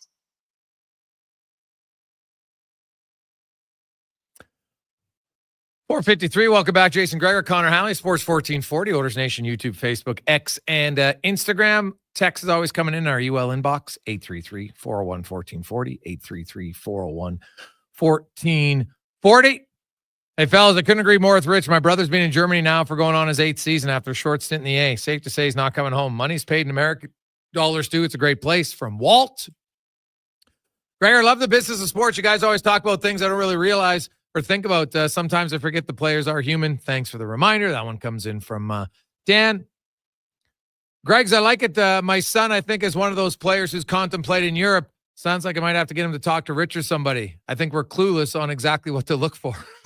Probably, right? And honestly, that's a reason why when I told, hey, Rich, I want to talk about this stuff, because I think there's a lot of people out there that have a little bit of a misconception on, hey, wow, you know what? I'm a good player here. I'm just going to go to Europe. Like, they're just going to welcome in everybody. Like, there's good players around the world. There's lots of good players who aren't in the NHL who are Russian and Czech Republic and Finnish and Swedish. Like, lots of them. Those are hard leagues.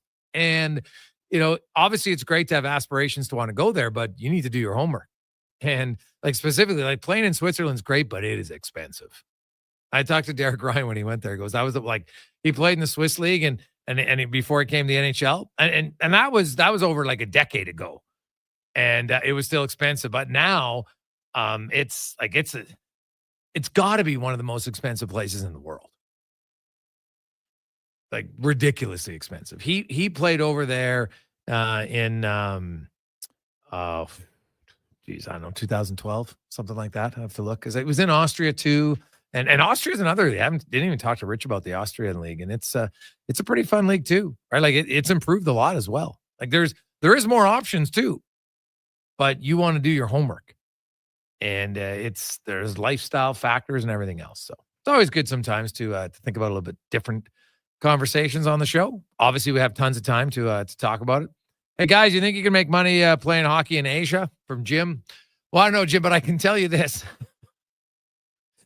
We had one of my buddies. Now, this was back in like the mid 90s. So I was like 24. And one of our buddies, his nickname was Bolts. I called him Bolts because he had long hair and he looked like Michael. But now he was a huge heavy metal guy. But we used to call him Michael Bolton. We called him Bolts. He hated it, but it was awesome. Anyway, so Bolts went over, and he played hockey with us. And he never played to any, like he didn't get out of, back then it was midget. So U18, right? That tried really hard, was super hard worker. Not overly skilled. Like his best play was ring the puck around the boards, honestly. Well, anyway, Bolts went over to New Zealand. And this was in the 90s, and hockey was, he ends up, he had like a stick and glove, and he was like a pretty big deal in New Zealand. I remember him saying, we're like, what the hell is going on? Now, he improved, don't get me wrong, because he was playing hockey like all the time. So we got better. We were all working. We're not playing men's league, whatever. But still, I was like, Bolts? And now, obviously, New Zealand hockey, it's a little bit different now. And near the end, even for the 5 years that he played, it got way better. But I was blown away. So, you know what? You go to Asia, if you're with, now, he didn't make a ton of money, but he was beloved there. Like, he ended up getting jobs because of it. So, he didn't make a ton of money playing hockey, but it opened up some other doors for him for a while. And we used to chuckle about him, like, we got to go watch this, man. Bolts is over there. He's getting paid. No one's getting paid a lot, but still getting paid something. But it's more so it led to him getting jobs at all these different places. And he was like revered as like this hockey god in New Zealand. It was unbelievable. So I don't know what the level of hockey is in Asia, but hey, maybe if you're a guy like Bolts, get to the right place at the right time, and who knows? Maybe you can become a little bit of a, like there was articles and everything. God, we used to laugh. So it was quite funny. So I'll be honest, I haven't looked into to Asia. I know it's growing for sure, but I don't know to what extent. And you know, you're probably not you're going over there more for an opportunity. Like he moved to New Zealand just because he wanted to work, and then he ended up playing hockey, and that opened some other doors. So it was super good, but it wasn't like he was going to hockey and that was going to be this main job. So I think you probably have to be realistic with what the opportunities are. But you know what? Like it'd be like going to Saudi Arabia right now. If they started hockey cons, like look at what they pay for golf, for goodness sakes. Right now, I'm speaking of the golf. I'm very curious. A lot of those guys' contracts are coming up. I wonder how many of them are going to leave live. I'll just be curious about that. But I wonder, you have enough people with money. They're like, hey, we'll just pay anybody. And some people don't know about it and they go over there. And if you're in the right place at the right time, yeah, you might be able to cash in. Maybe you could be the Bolts of 2025. Good luck. Good luck. He ended up being kind of like in cocktail cons for a while there. He was like the main bartender at the bar and, was very popular with it. So funny. That is awesome to take advantage of it, go play pro. And then, like you say, I mean, that's I want to put pro in parentheses there. Okay. Did he get paid? He did. I got to call him pro. But no, because guys can get paid a little bit playing senior hockey too. Is that pro? Like, so we have to, semi-pro is a better, semi-pro is better word. If I look it up on Google, they say the specific data is limited, but it is comparable to some European leagues. So some players could get between 50 and 200,000 a year in China. In China right now? Oh, yeah. I know. China's growing massive. So, it would be somebody out there has probably played in the league, or somebody. Well, I'm not chatting with somebody about it because to me it's always interesting, just kind of like to hear the experiences of how it is to play over there. It's very different because I think sometimes as Canadians, you're just like, well, you know what? Hey, you're European. You come play in Canada. It's great. Well, not always. It's a big culture shock, right? Like imagine you go to another country and the food you're used to eating every day is not available. How do you adjust to it? It's not just that easy, right? Most of us are fairly picky eaters. So we'll see. We'll come back. We got the spec and more on the Gregor Show presented by PlayAlberta.ca. Let's get to the Con Man Sports 1440 update brought to you by your Alberta GMC dealers. Truck month is on now at GMC. Get a $5,000 cash purchase credit on 2025 Sierra HD models. More details at gmccanada.ca. This is a Sports 1440 update. Game day, the Edmonton Oilers wrapping up their regular season down in San Jose, taking on the Sharks. This gets going just after 8:30. Pre-game coverage with Andrew Walker and Donovan Paulson will start at 7:30 here on Sports 1440. I'll start tonight. Canadians up against the Canes, the Ducks in Winnipeg, Devils taking on the Red Wings, Stars in Nashville, and the Canucks hosting the Vegas Golden Knights in the association. We've got 9 versus 10 spot play-in games in the association. At 5:30, the Heat taking on the Bulls, and then at 8 o'clock, it's the Mavericks taking on the Kings. Major League Baseball, Blue Jays victorious earlier today, knocking off the Braves 3-1. The Brewers beat the Tigers 5-1. Mets faltered the wins 4-3 in extras, and the Padres doubled up the Cubbies 4-2. Right now, the Mariners lead the Reds 2-0. Giants on top of the Phillies by that same score, and the Marlins at home trail the Diamondbacks 1-0. Later tonight, Rays meet the Red Sox, Royals in the Bronx taking on the Yankees, and you got the Dodgers up against the Rockies. In the WHL, 4 games this evening. Hitman and Lethbridge, you got the Tigers up against the Raiders, Portland hosting Everett, and the Chiefs meet the Royals. And the inaugural season of the Northern Super League kicks off at BC Place as Vancouver Rise FC takes on Calgary Wild at 7. Coming up in hour 4 of the Jason Gregor Show, we'll be joined by Mark Spector of Rogers Sportsnet and Sportsnet Central host Ken Reed. I'm Connor Halley. This has been a Sports 1440 update. Sports 1440 in West Edmonton Mall and Wetaskiwin. CKJR is a Stingray radio station. Download the free radio player app and listen wherever you go. Spring style and road-ready performance are more affordable than ever. Now at Volvo Cars Edmonton. Lease or finance a 2025 XC90 plug-in hybrid from 1.49% and save up to $5,000. Lease a 2025 XC60 plug-in hybrid from 4.9% and save $3,000. Lease or finance a 2025 XC40 from 0.49% and save $2,000. Get ready for the open road at Volvo Cars Edmonton. Great vehicles, better services, only at VolvoCarsEdmonton.com. This is Nuge's Nuggets, brought to you by Legacy Heating and Cooling. What nugget of heating and cooling advice does Nuge have today? You can save a lot of money by bundling your new furnace and AC with Legacy. It's kind of like saving money on an endorsement by bundling me, Ryan Nugent-Hopkins, with someone like, Zachary Martin Hyman. Thanks for suggesting me, Nuge. Get no payments and no interest for 1 year on your new AC and furnace from Legacy Heating and Cooling. Proud sponsor of Nuge's Nuggets.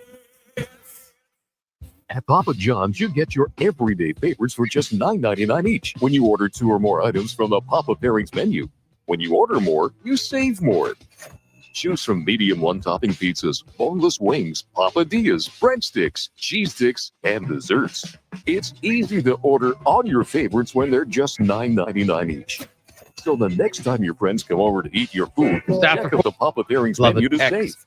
Better And ingredients, Instagram, better pizza. hope you- Papa John's. Adventure just doesn't stumble into your life. It roars to life with Riverside Motorsports. Tearing up trails or James cruising the open Gregor road.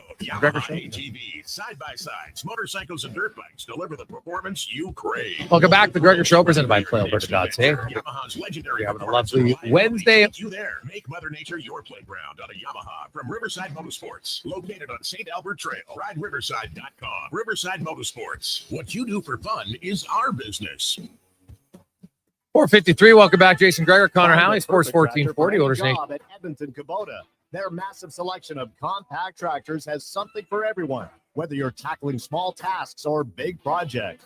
And right now, take advantage of 0% financing for up to 72 months. It's never been easier to get the power and reliability you need. Come down to Edmonton Kubota today and drive away with the tractor that's just right for you.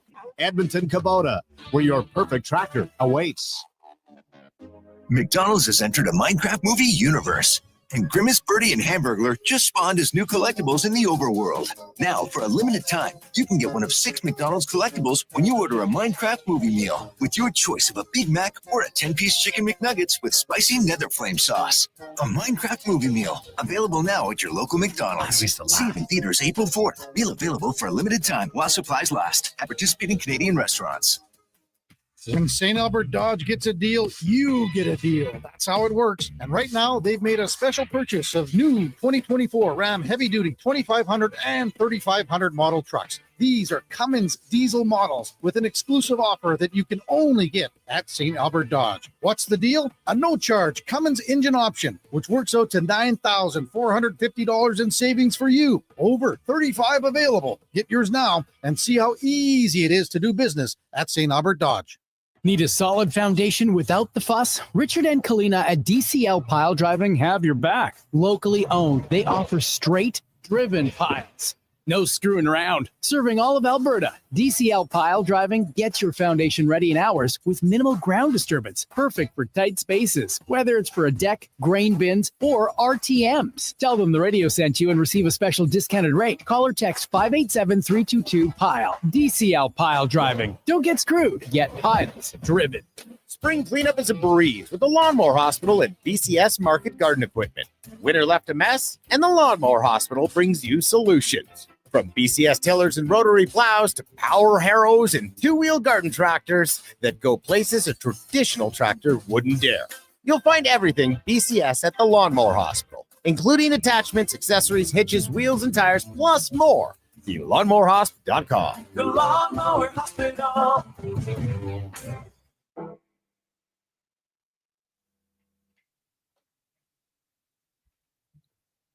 Portions of this hour brought to you by Japa Machinery. Did you know that Japa offers in-house and on-site service? Rain or shine, Japa's service department is here for you. Get a quote now at japamachinery.com. Hat tricks, touchdowns, and home runs. Get it all with the Jason Gregor Show on Sports 1440. Presented by PlayAlberta.ca, Alberta's only regulated online gambling website.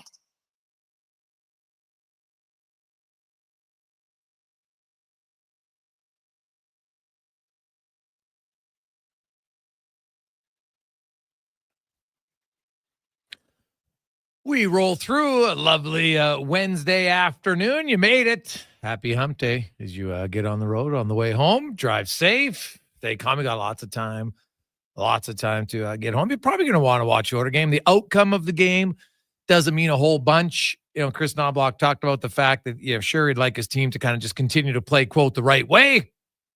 That's what you say. Easier said than done, though, in a game that ultimately means nothing. And, guys are tentative is probably the wrong word. I'm just not sure they're going to be going, even as intense as we saw in that LA game. I don't think there's going to be much animosity tonight. The Sharks playing their final game of the regular season. They're not a physical team. They're a pretty young team.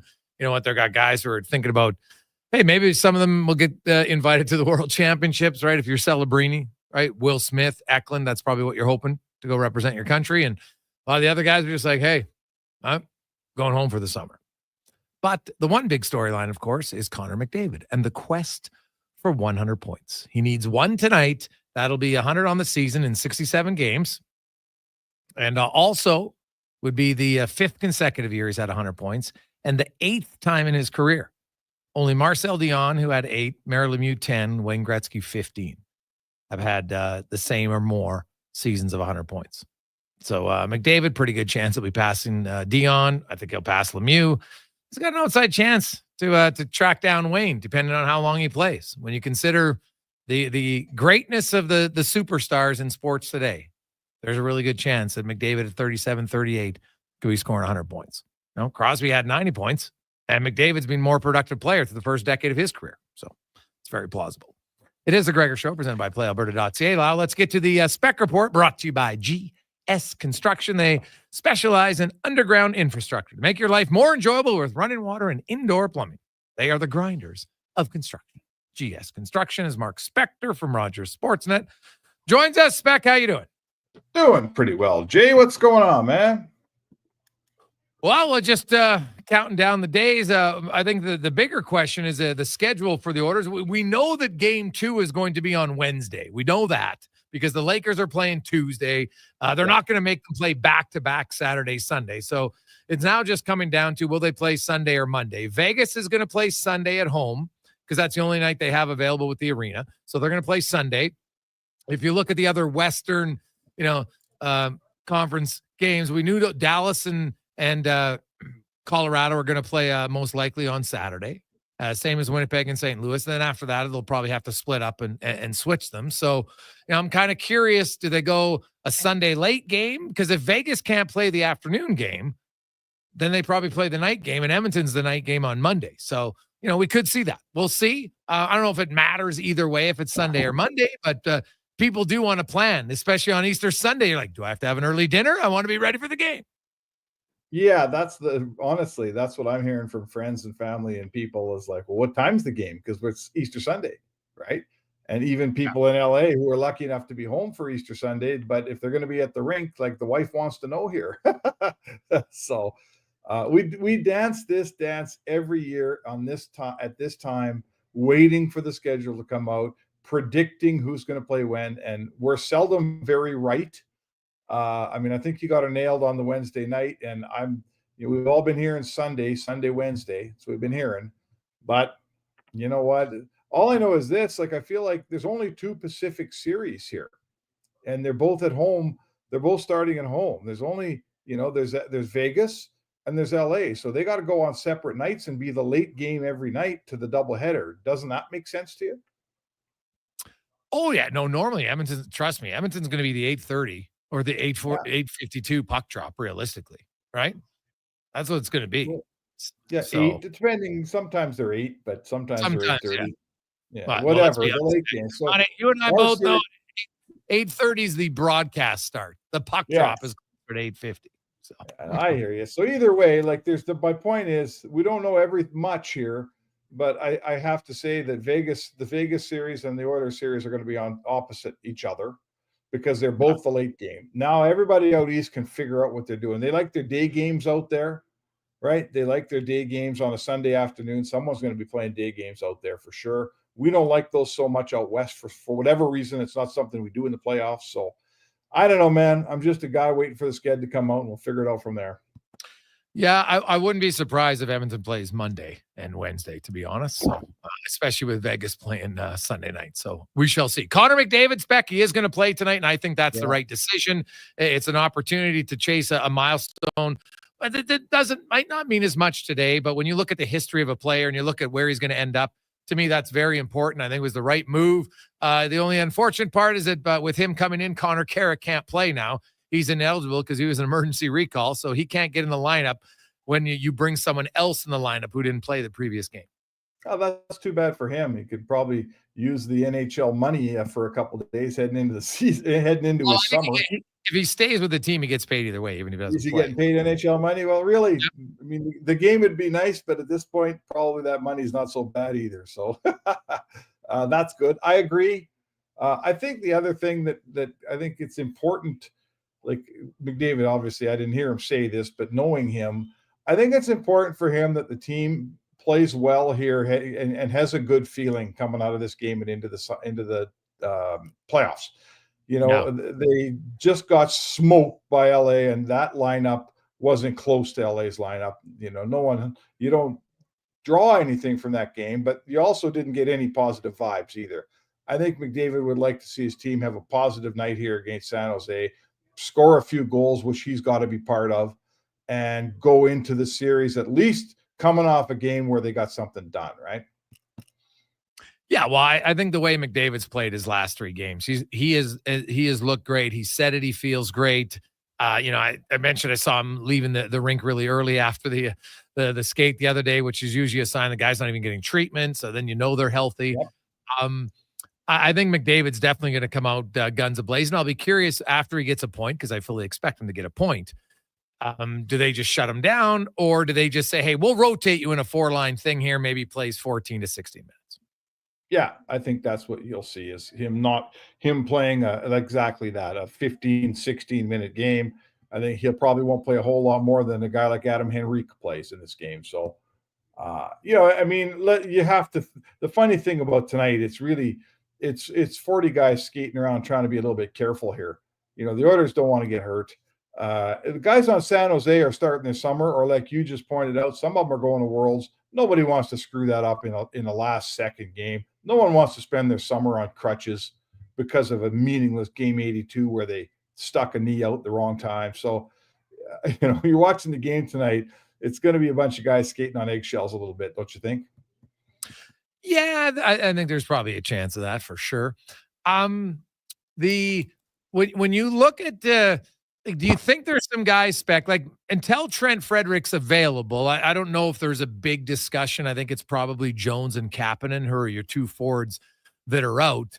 But after that, like when Frederick's available, it's going to be really hotly contested as to who comes out. And I don't know if guys are thinking about that, but I look at the game tonight and you're a player. You want to try to make an impression just to be in the back of the coach's mind. Oh, geez, he had a really good game 2 days ago. I don't want to take him out of the lineup. And I just wonder if some of those guys on the bubble think about that. I mean, everyone is for sure. Like all the bubble wingers, the bubble left wingers. You know, if I'm Vasily Podkolzin, for instance, I want to do what I can. You know, he's not going to score many. He doesn't score a whole bunch, but there's stuff he does that keeps him in the lineup. It keeps him on Draisaitl's wing, and people like him. So do those things. You know, I mean, obviously Max Jones has to do those things too. It might be a little late for him because he's probably the first guy on the chopping block here. But you're absolutely right. When the day comes, you know, if everyone's healthy, that's if, and they got to make room for Evander Kane and they got to make room for Frederick. There's going to be a veteran guy sitting in the press box, and that's not going to be an easy news for the coach to deliver. I'll ask you. Do you think Evander Kane plays game 1 against LA? I do. Yes. Yeah.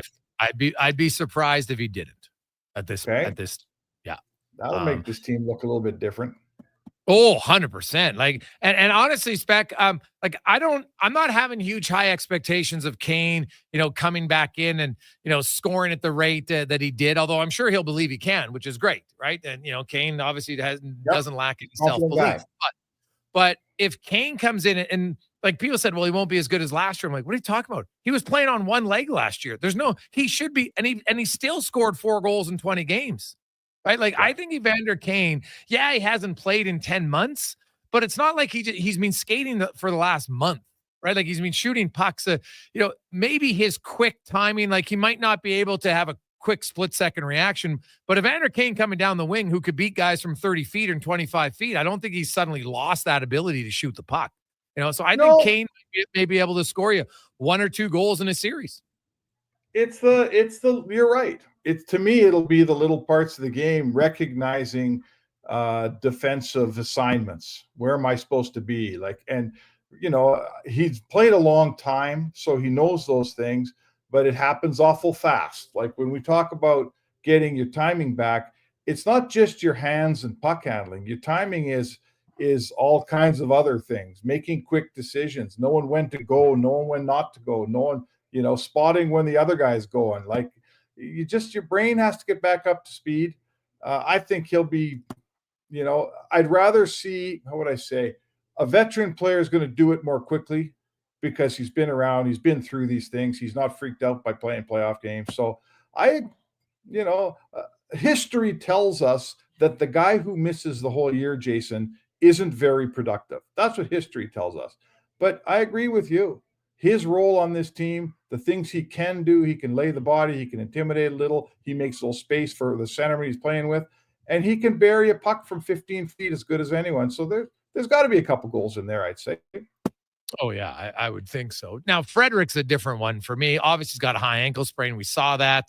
His style of play. It was noticeable even in the 7 minutes on one leg. He was still noticeable. And maybe that's more of a detriment to the Oilers and the rest of their team, who's not that physical. But he stood out, though. He stood out. Yeah, 100% he did. When you look at Trent Frederick's spec, how vital is it, do you think, if you're the Oilers to re-sign him? Oh, I think big time. I mean, he's a younger guy. He's 27. Yeah, just turned. Just turned. So he's younger than all your core guys. So that's a big check mark. He's bigger than all your core guys. That's a big check mark. He plays a different game than all your core guys. That's a giant check mark, right? Like, absolutely. You gave up some stuff for him, so you want to sign the player. No one will second guess this season if he doesn't play a game, but they sign him. If he doesn't play a game, he goes somewhere else. Open up the vault. We're all second guessing Stan Bowman here.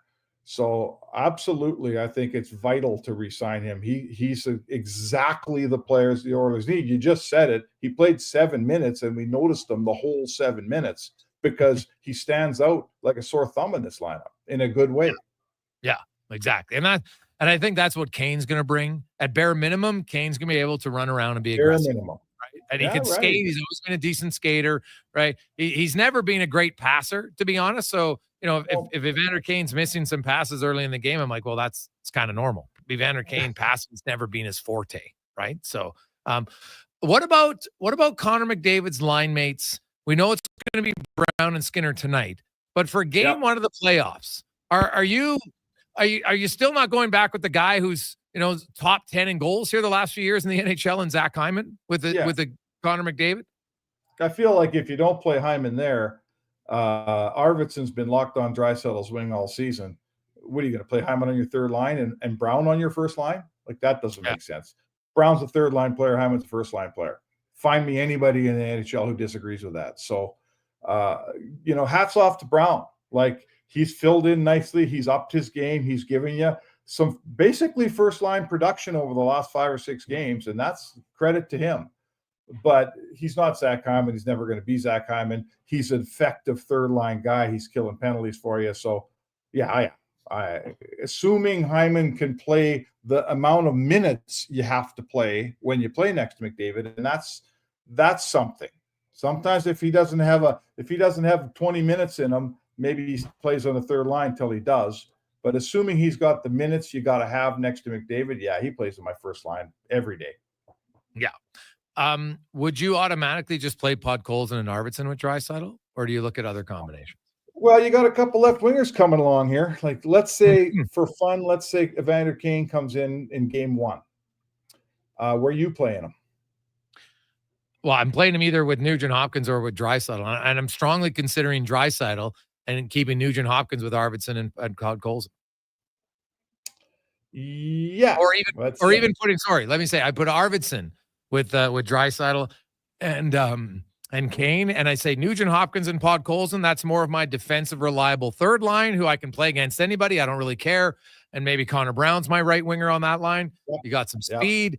Yep. He'll have some confidence, right? And then you got Corey Perry and Adam Henrique and Matthias Janmark.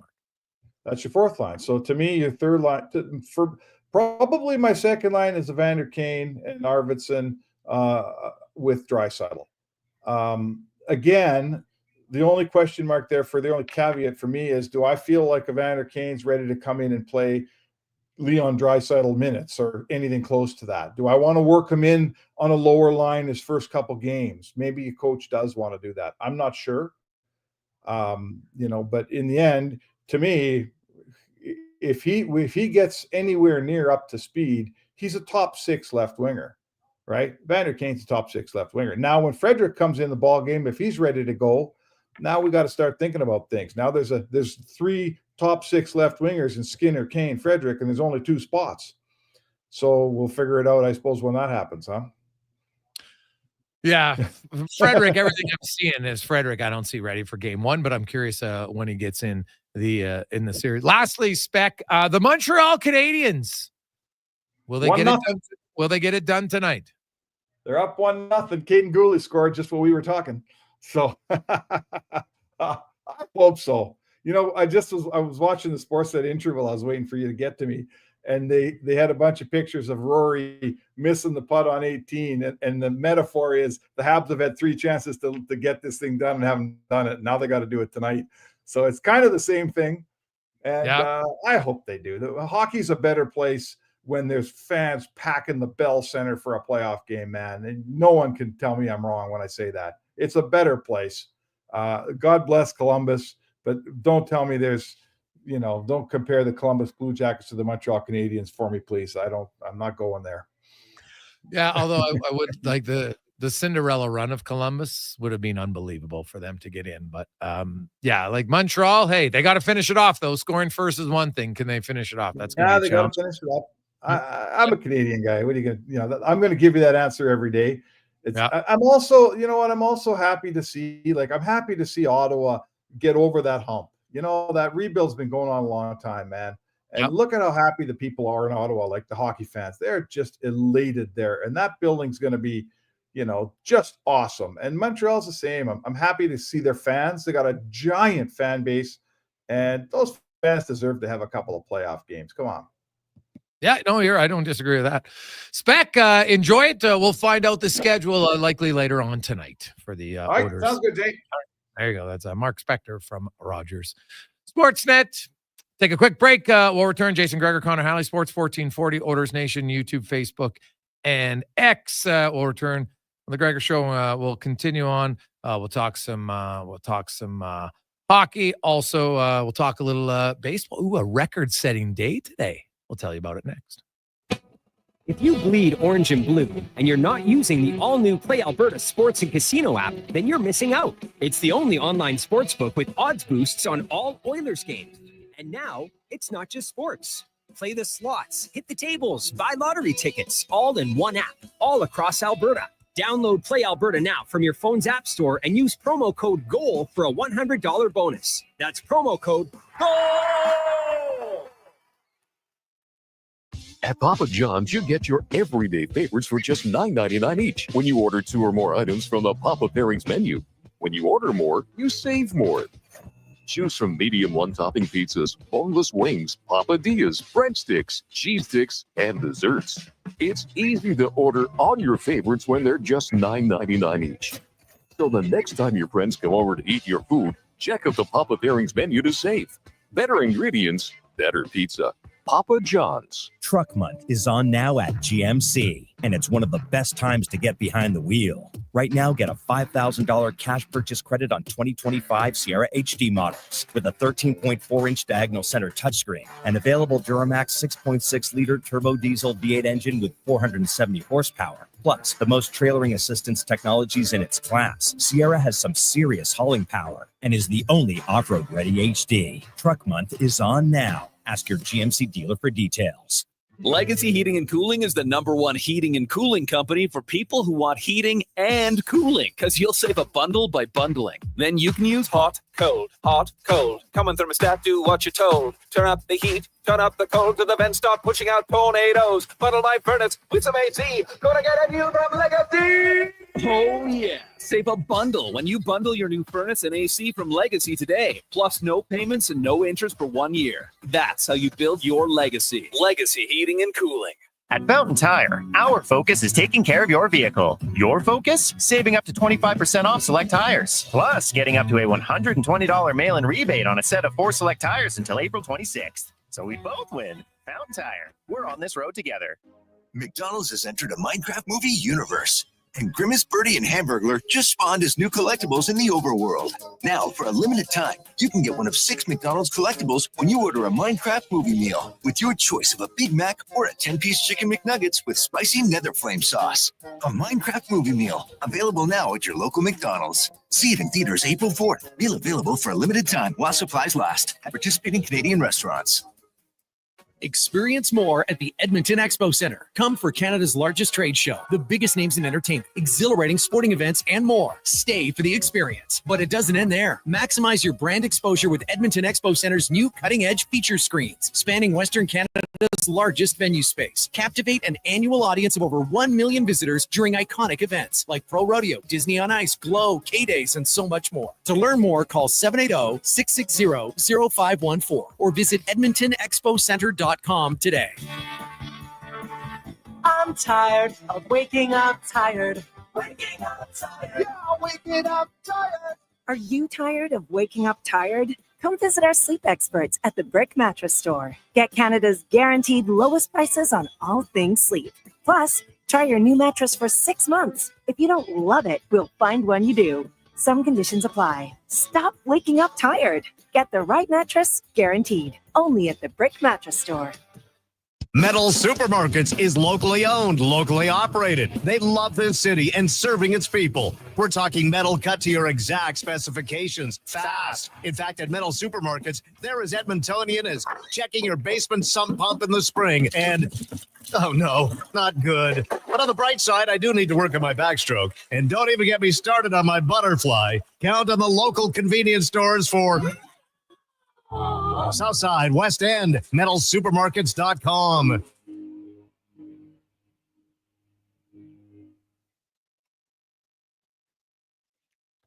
Portions of this hour brought to you by Cantork. We offer sale, rental, repair, and calibration of hydraulic, pneumatic, and battery-powered torque wrenches, stud tensioners, and flange maintenance equipment. Order today at cantork.com. The Jason Gregor Show, the best of Edmonton sports talk and beyond. This is Sports 1440. Presented by PlayAlberta.ca, Alberta's only regulated online gambling website.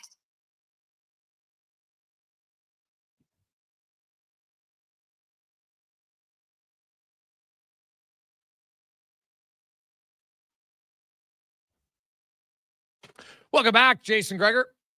Connor Halley, Sports 1440, Oilers Nation, YouTube, Facebook, X, and Instagram, sports1440.ca. Hope you are having a great Wednesday as the clock is ticking down. We got one playoff spot remaining. The Montreal Canadiens and the Columbus Blue Jackets. The Canadiens have a 2-point lead. They're hosting Carolina tonight.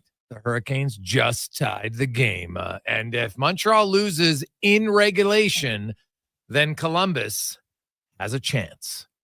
All they would need, if I look at the tiebreaker, let's say Montreal loses, because Montreal can't get a point tonight. So if they lose in regulation, Columbus would need a regulation win, and they would be in. Ooh, mama. Could be some intrigue.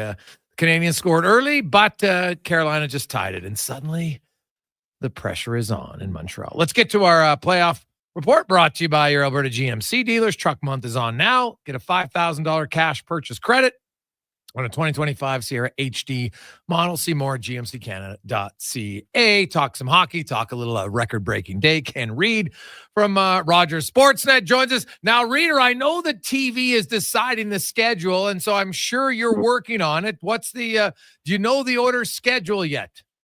Nope. I am on the outside, buddy. You know me. I'm here. Keith, I read whatever the heck's in the teleprompter, so not a clue, pal. Come on. I wish I did, but not a clue. Yeah. So there you go. Now, yeah. Let's look at the Canadiens, and you've got the Montreal Canadiens. Still probably the most historic organization in the NHL, no question. They haven't been in the playoffs in a while. They got being an exciting young team. Not a lot of people thought they'd be there. And then you got the Columbus Blue Jackets, who obviously had the Johnny Gaudreau tragedy. They've had other injuries, and they've just been battling and hanging around, and no one thought either team had a chance. And here they are. They both have a chance. Mm-hmm. Who do you want to see in? Who do you think gets in? Oh, I absolutely want Montreal in. I'll be honest, I grew up a massive Habs fan. I was pretty pumped there when it was 1-0.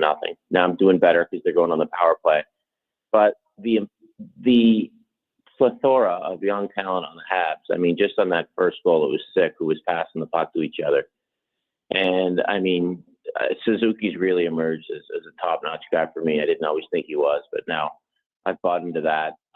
Hudson on the point is just sick. This Demidov kid the other night was fantastic. He just needs to back check a little more, as you saw on that Reichel goal. But Montreal's kind of ahead of schedule, I think. I didn't expect them here this year. And Columbus, yeah, it's the feel-good story. But for me, I think most hockey fans would want to see Montreal in the playoffs. I mean, just the fact that Demidov takes his rookie lap the other night and it's absolutely packed 30 minutes before game time, it says something about their fan base, which is easily one of the best in the game. Bell Center is one of the best buildings in the game, so it's always better for me when the Montreal Canadiens are in the playoffs. Yeah, that's probably fair. Well, Ottawa and Toronto are in, and man, that's going to be one where I like rivalries. People in Edmonton are like, what? They're going to want to watch that series because they might just want to cheer to see Ottawa win, depending on it. And to me, it makes for great rivalries. Like, it's fantastic. Ottawa, Toronto, Florida, Tampa Bay. Like, sign me up. Yeah, that's what I want. I want hate, because hate makes for great hockey, and people are reluctant to say that. Maybe when you don't like the guy, it's going to make for awesome hockey. And listen, when it's over, everybody shakes hands. But I want you to hate your opponent. You can respect them and hate them at the same time. I want hate. I want emotion. And I think if you're a player in either of those series, the Toronto-Ottawa series or the Tampa Bay or Florida series, you have to buy into that emotion. You have to feed off that. And that's where I think maybe it can help Ottawa a little bit more. You got Brady Tkachuk. He plays with his heart on his sleeve every night. So it'd be interesting to see how Toronto responds when Tkachuk tries to Tkachuk things up. I want to see who's their Tkachuk going to be? Who's their anti-Tkachuk going to be? That's my question. Yeah, and they'll be, once the playoffs begin, the pressure will focus to Marner, Matthews, Tavares, and Nylander. Can they get it done? Like, I know some people are going to try to make this about the goaltender. Like, obviously he has to play his role. Don't get me wrong, but Toronto can't win if their big guys don't produce like they regularly produce in the regular season. It's just that simple. Amen. I mean, Stolarz has to start for me. He's been outstanding. Nylander, I always thought was not the guy. I am so convinced that he's the guy now. I absolutely love his game. But yeah, if they're the heat, can you imagine the heat that Matthews and Marner will take if they don't beat Ottawa? Marner's future, who knows where it lands, but if they don't beat Ottawa, you can't think it continues here in Toronto. There's so many stories going into that series, and yeah, I mean, you can drum it up all you want, but it's all about those big four for the Leafs. And for Ottawa, I mean, they were expected to make the playoffs. It's taken a long time for them to get to this point, but yeah, I mean, the Leafs are the favorites. All the pressure's on the Leafs. If you're Ottawa, what the heck, right? Just go. Yeah, you know what? Try to get a split and put a little pressure on them and see what happens. Kenny, what do you make of the Oilers? Like, Connor McDavid came out yesterday and he's like, man, I'm kind of tired of this walking wounded thing, and we're fine. We're going to be fine. And because there's a lot of people, including some Oilers fans, that think the Oilers are dead before the series even begins. I'm kind of surprised by that. Well, Connor has to say that. As a good captain, you have to say that. But, I mean, if you're even in your first year medical school and you look at the lineup for the Oilers, you can see they are the walking wounded. I mean, there's injuries absolutely everywhere. So the killer for me is LA has home ice advantage, and LA doesn't really lose at home. So you're going to have to figure a way to open it up against a team that plays so tight on home ice. I mean, I don't think this is going to be fire wagon hockey. So power play will be huge for Edmonton, obviously, and when they get a chance, capitalize. But yeah, it's such a different vibe this year going into the playoffs with the Oilers. I mean, part of me says I don't think they can get by LA, whereas last year was just a mere formality almost. So it's just such a different vibe than last year. But I'm not saying they can't make it all the way to the final again. I would just be. Last year, I expected them to go on a run. This year, I can't say that I do, given just how banged up they are and how this year hasn't been, it hasn't been that runaway train that a lot of people have expected. I look at the Oilers, and obviously the Ekholm injury, that's the key one for them. They are going to get Kane back for the playoffs. Draisaitl's healthy. They're just, being cautious. McDavid's playing tonight because they want to go for 100 points, which I think is a great thing to do as an organization, to be honest. But I've heard from lots of guys. I think the Oilers are like Hyman. They're just being ultra cautious on, and these guys are going to be rested. And the thing is, like, I looked at McDavid and he talked about it. He hadn't felt that rested, and he came back and he was flying. We hadn't seen Connor McDavid dominate like that since early November, to be honest. And you get Draisaitl rested. the thing about the Kings, yeah, they are good at home, but they also have the worst road record of any playoff team. So it's, to me, if you're Edmonton, you get a split, and then now you got home ice advantage, and what does that do? And now suddenly you got home ice advantage against the worst road team in the playoffs. So that that narrative could switch pretty quick. That's a bonus. And as you know, there's a difference between being injured or hurt. I mean, in the playoffs, everybody's hurt, everybody's banged up.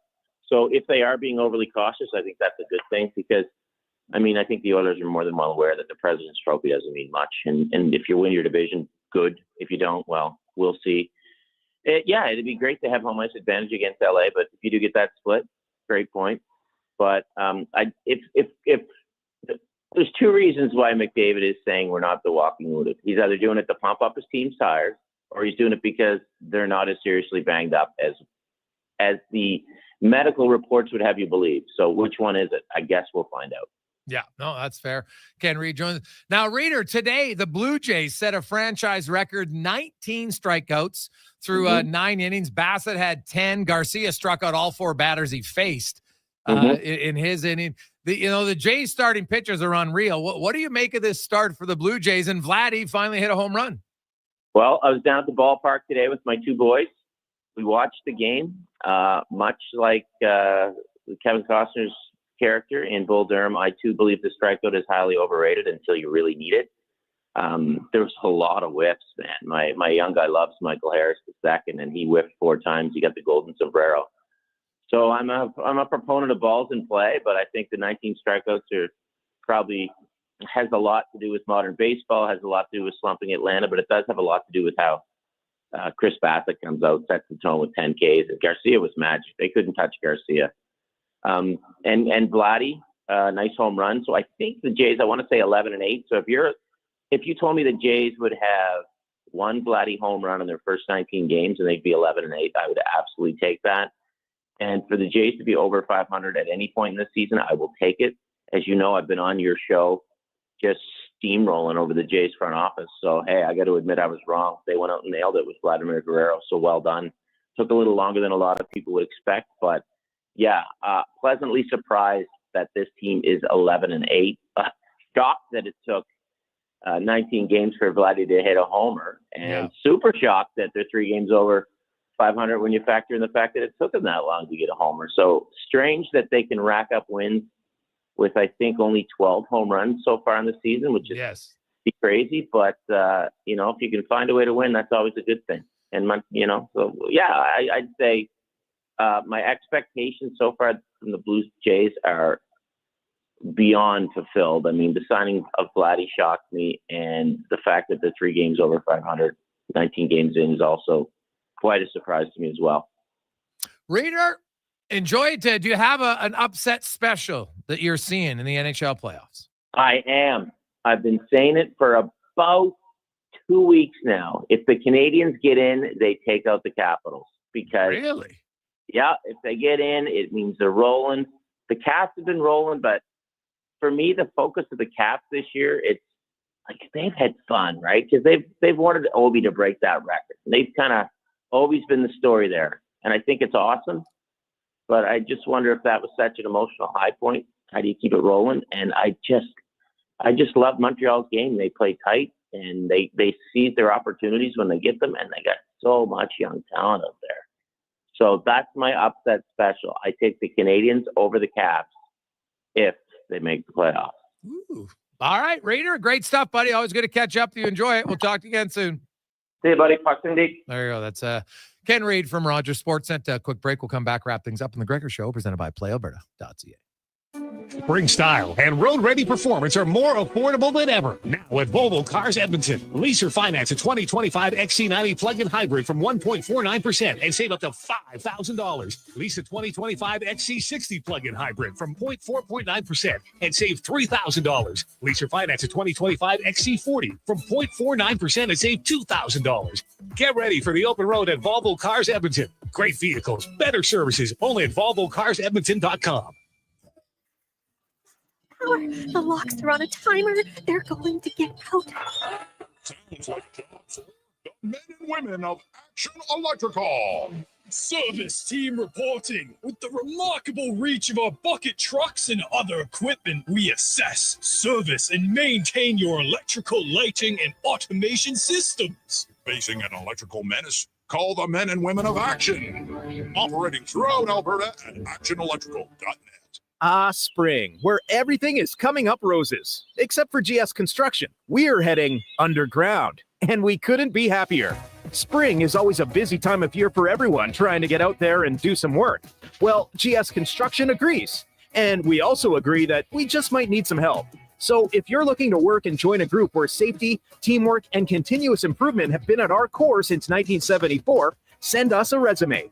Come work with us this spring. Visit gsconstruction.ca today. Whether you're a craft beer connoisseur or more of a wine aficionado, there's always something new to discover at Sherbrooke Liquor, a unique, family-owned, independent liquor store. The selection? Incredible. The non-alcohol section is also very impressive. Sherbrooke Liquor, expert, knowledgeable staff with a passion for unique finds. More than just a liquor store, we're a community. Alberta's best, the one and only Sherbrooke Liquor. Wine, spirits, and oodles of beer. Visit SherbrookeLiquor.com.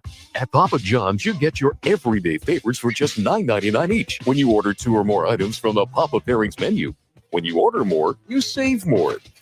Choose from medium one-topping pizzas, boneless wings, papadillas, breadsticks, cheese sticks, and desserts. It's easy to order all your favorites when they're just $9.99 each. So the next time your friends come over to eat your food, check out the Papa Pairings menu to save. Better ingredients, better pizza. Papa John's. Experience more at the Edmonton Expo Center. Come for Canada's largest trade show, the biggest names in entertainment, exhilarating sporting events, and more. Stay for the experience. But it doesn't end there. Maximize your brand exposure with Edmonton Expo Center's new cutting-edge feature screens, spanning Western Canada's largest venue space. Captivate an annual audience of over 1 million visitors during iconic events like Pro Rodeo, Disney on Ice, Glow, K-Days, and so much more. To learn more, call 780-660-0514 or visit edmontonexpocenter.com today. For a rock-solid start on all your spring and summer projects, Bashaw Concrete Products. From concrete to septic tanks, precast water pads to outhouses, plus aggregates, landscaping supplies, and more. Renos, construction. Start planning right now at BashawConcrete.com or call 780-372-3854. That's 780-372-3854. Family owned and operated, proudly serving Albertans since 1963. Bashaw Concrete Products. It's Canadian Tire's Big Spring Tire Sale. Save up to 30% on quality brands like Michelin, Continental, and Motomaster until May 7th. Conditions apply. Details online.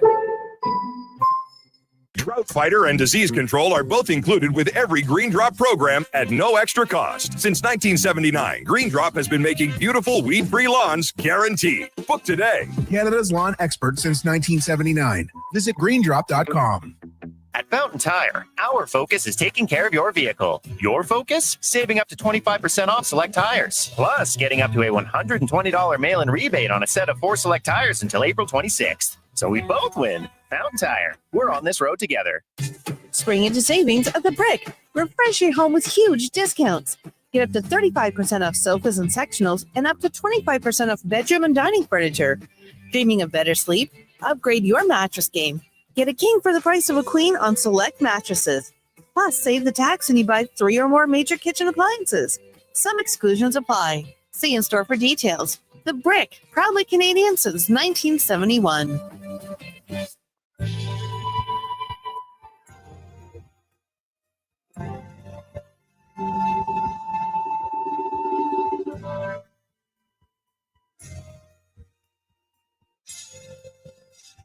Portions of this hour brought to you by Action Electrical. They're the most diversified electrical contractor in Alberta with 4 divisions in project, service, tag, and solar for commercial or residential. Contact them today at actionelectrical.net. The Jason Gregor Show, the best of Edmonton sports talk and beyond. This is Sports 1440. Presented by PlayAlberta.ca, Alberta's only regulated online gambling website.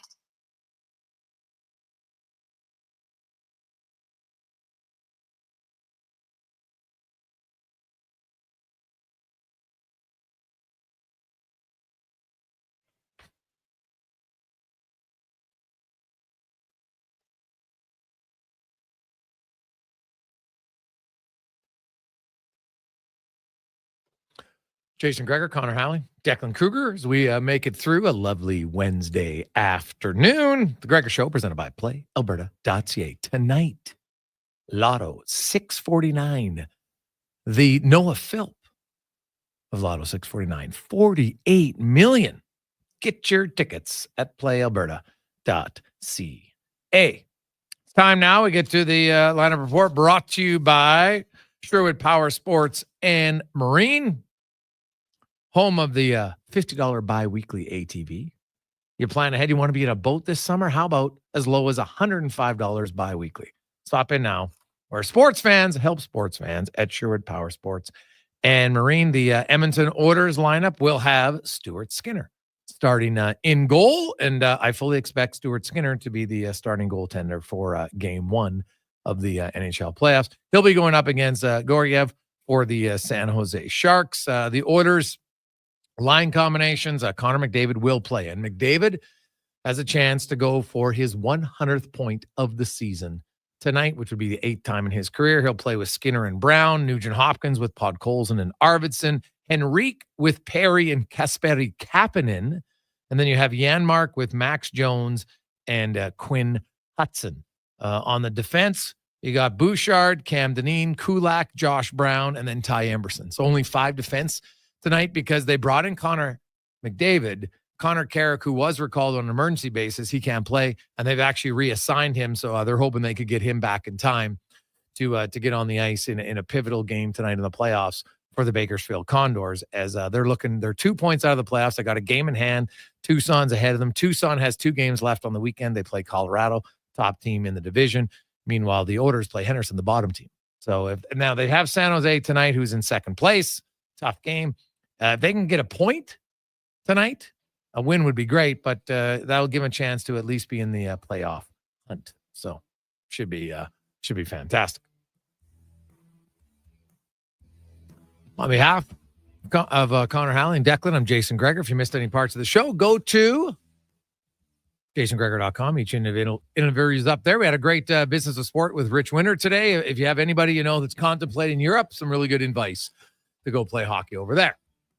We'll have the pregame show coming up with Walker and Paulson. Cons, what time are those boys going tonight? They going extra long again? 7:30, actually. 7:30 tonight. All right, because it is an 8:40 puck drop tonight. And then they'll have all the post-game reaction. If Montreal wins tonight, then the schedule, the Oilers should know what their schedule is going to be. So keep that in mind. On behalf of Halley, let's rev it up. Let's get to a Sports 1440 update brought to you by Booster Juice. Stop in right now. Try one of their new booster mixers, a Zesty Berry Booster Mixer or the Bango Mango Mixer. Download the Boosters Reward app and order one today. Good night. This is a Sports 1440 update. Game day, Oilers and Sharks being down in San Jose, wrapping up the regular season for both teams. Puck drop just after 8:30. We've got pregame coverage for you here on Sports 1440 with Andrew Walker and Donovan Paulson getting going at 7:30. Elsewhere, Golden Knights host in Vancouver. Preds taking on the Stars. Games going on right now. Canadians and Canes tied at 1 apiece after 20. Jets, Ducks scoreless and midway through the first. Also scoreless between the Devils and the Red Wings in the association playing action tonight. The Heat right now lead the Bulls 17-10 in the first quarter. Winner of this one would advance to take on the Hawks on Friday. And then later tonight, you got the Kings and the Mavs. Winner of that one will take on the Memphis Grizzlies. Major League Baseball. Blue Jays victorious earlier today, knocking off the Braves 3-1. They're back in action on Friday, kicking off a series against the Seattle Mariners. Also, Brewers over the Tigers 5-1. Mets fall to the Twins 4-3. Cards over the Astros 4-1, and the Cubbies losing to the Padres 4-2. Games going on right now. Mariners up on the Reds 4-0. The Diamondbacks and Marlins tied at 1 apiece, and the Orioles lead the Guardians 4-1. Later on this evening, you got the Angels in Texas and the Dodgers up against the Rockies. In the WHL tonight, the Hitmen are in Lethbridge. Tigers take on the Raiders. Portland hosts Everett, and the Chiefs meeting the Victoria Royals. And the inaugural season of the Northern Super League kicks off at BC Place tonight with the Vancouver Rise FC taking on the Calgary Wild at 7. That'll do it for us here on the Jason Gregor Show. Coming up next, we've got Fox Sports Radio from 6 till 7:30. At 7:30, it is pregame coverage with Andrew Walker and Donovan Paulson. I'm Connor Halley. This has been a Sports 1440 update.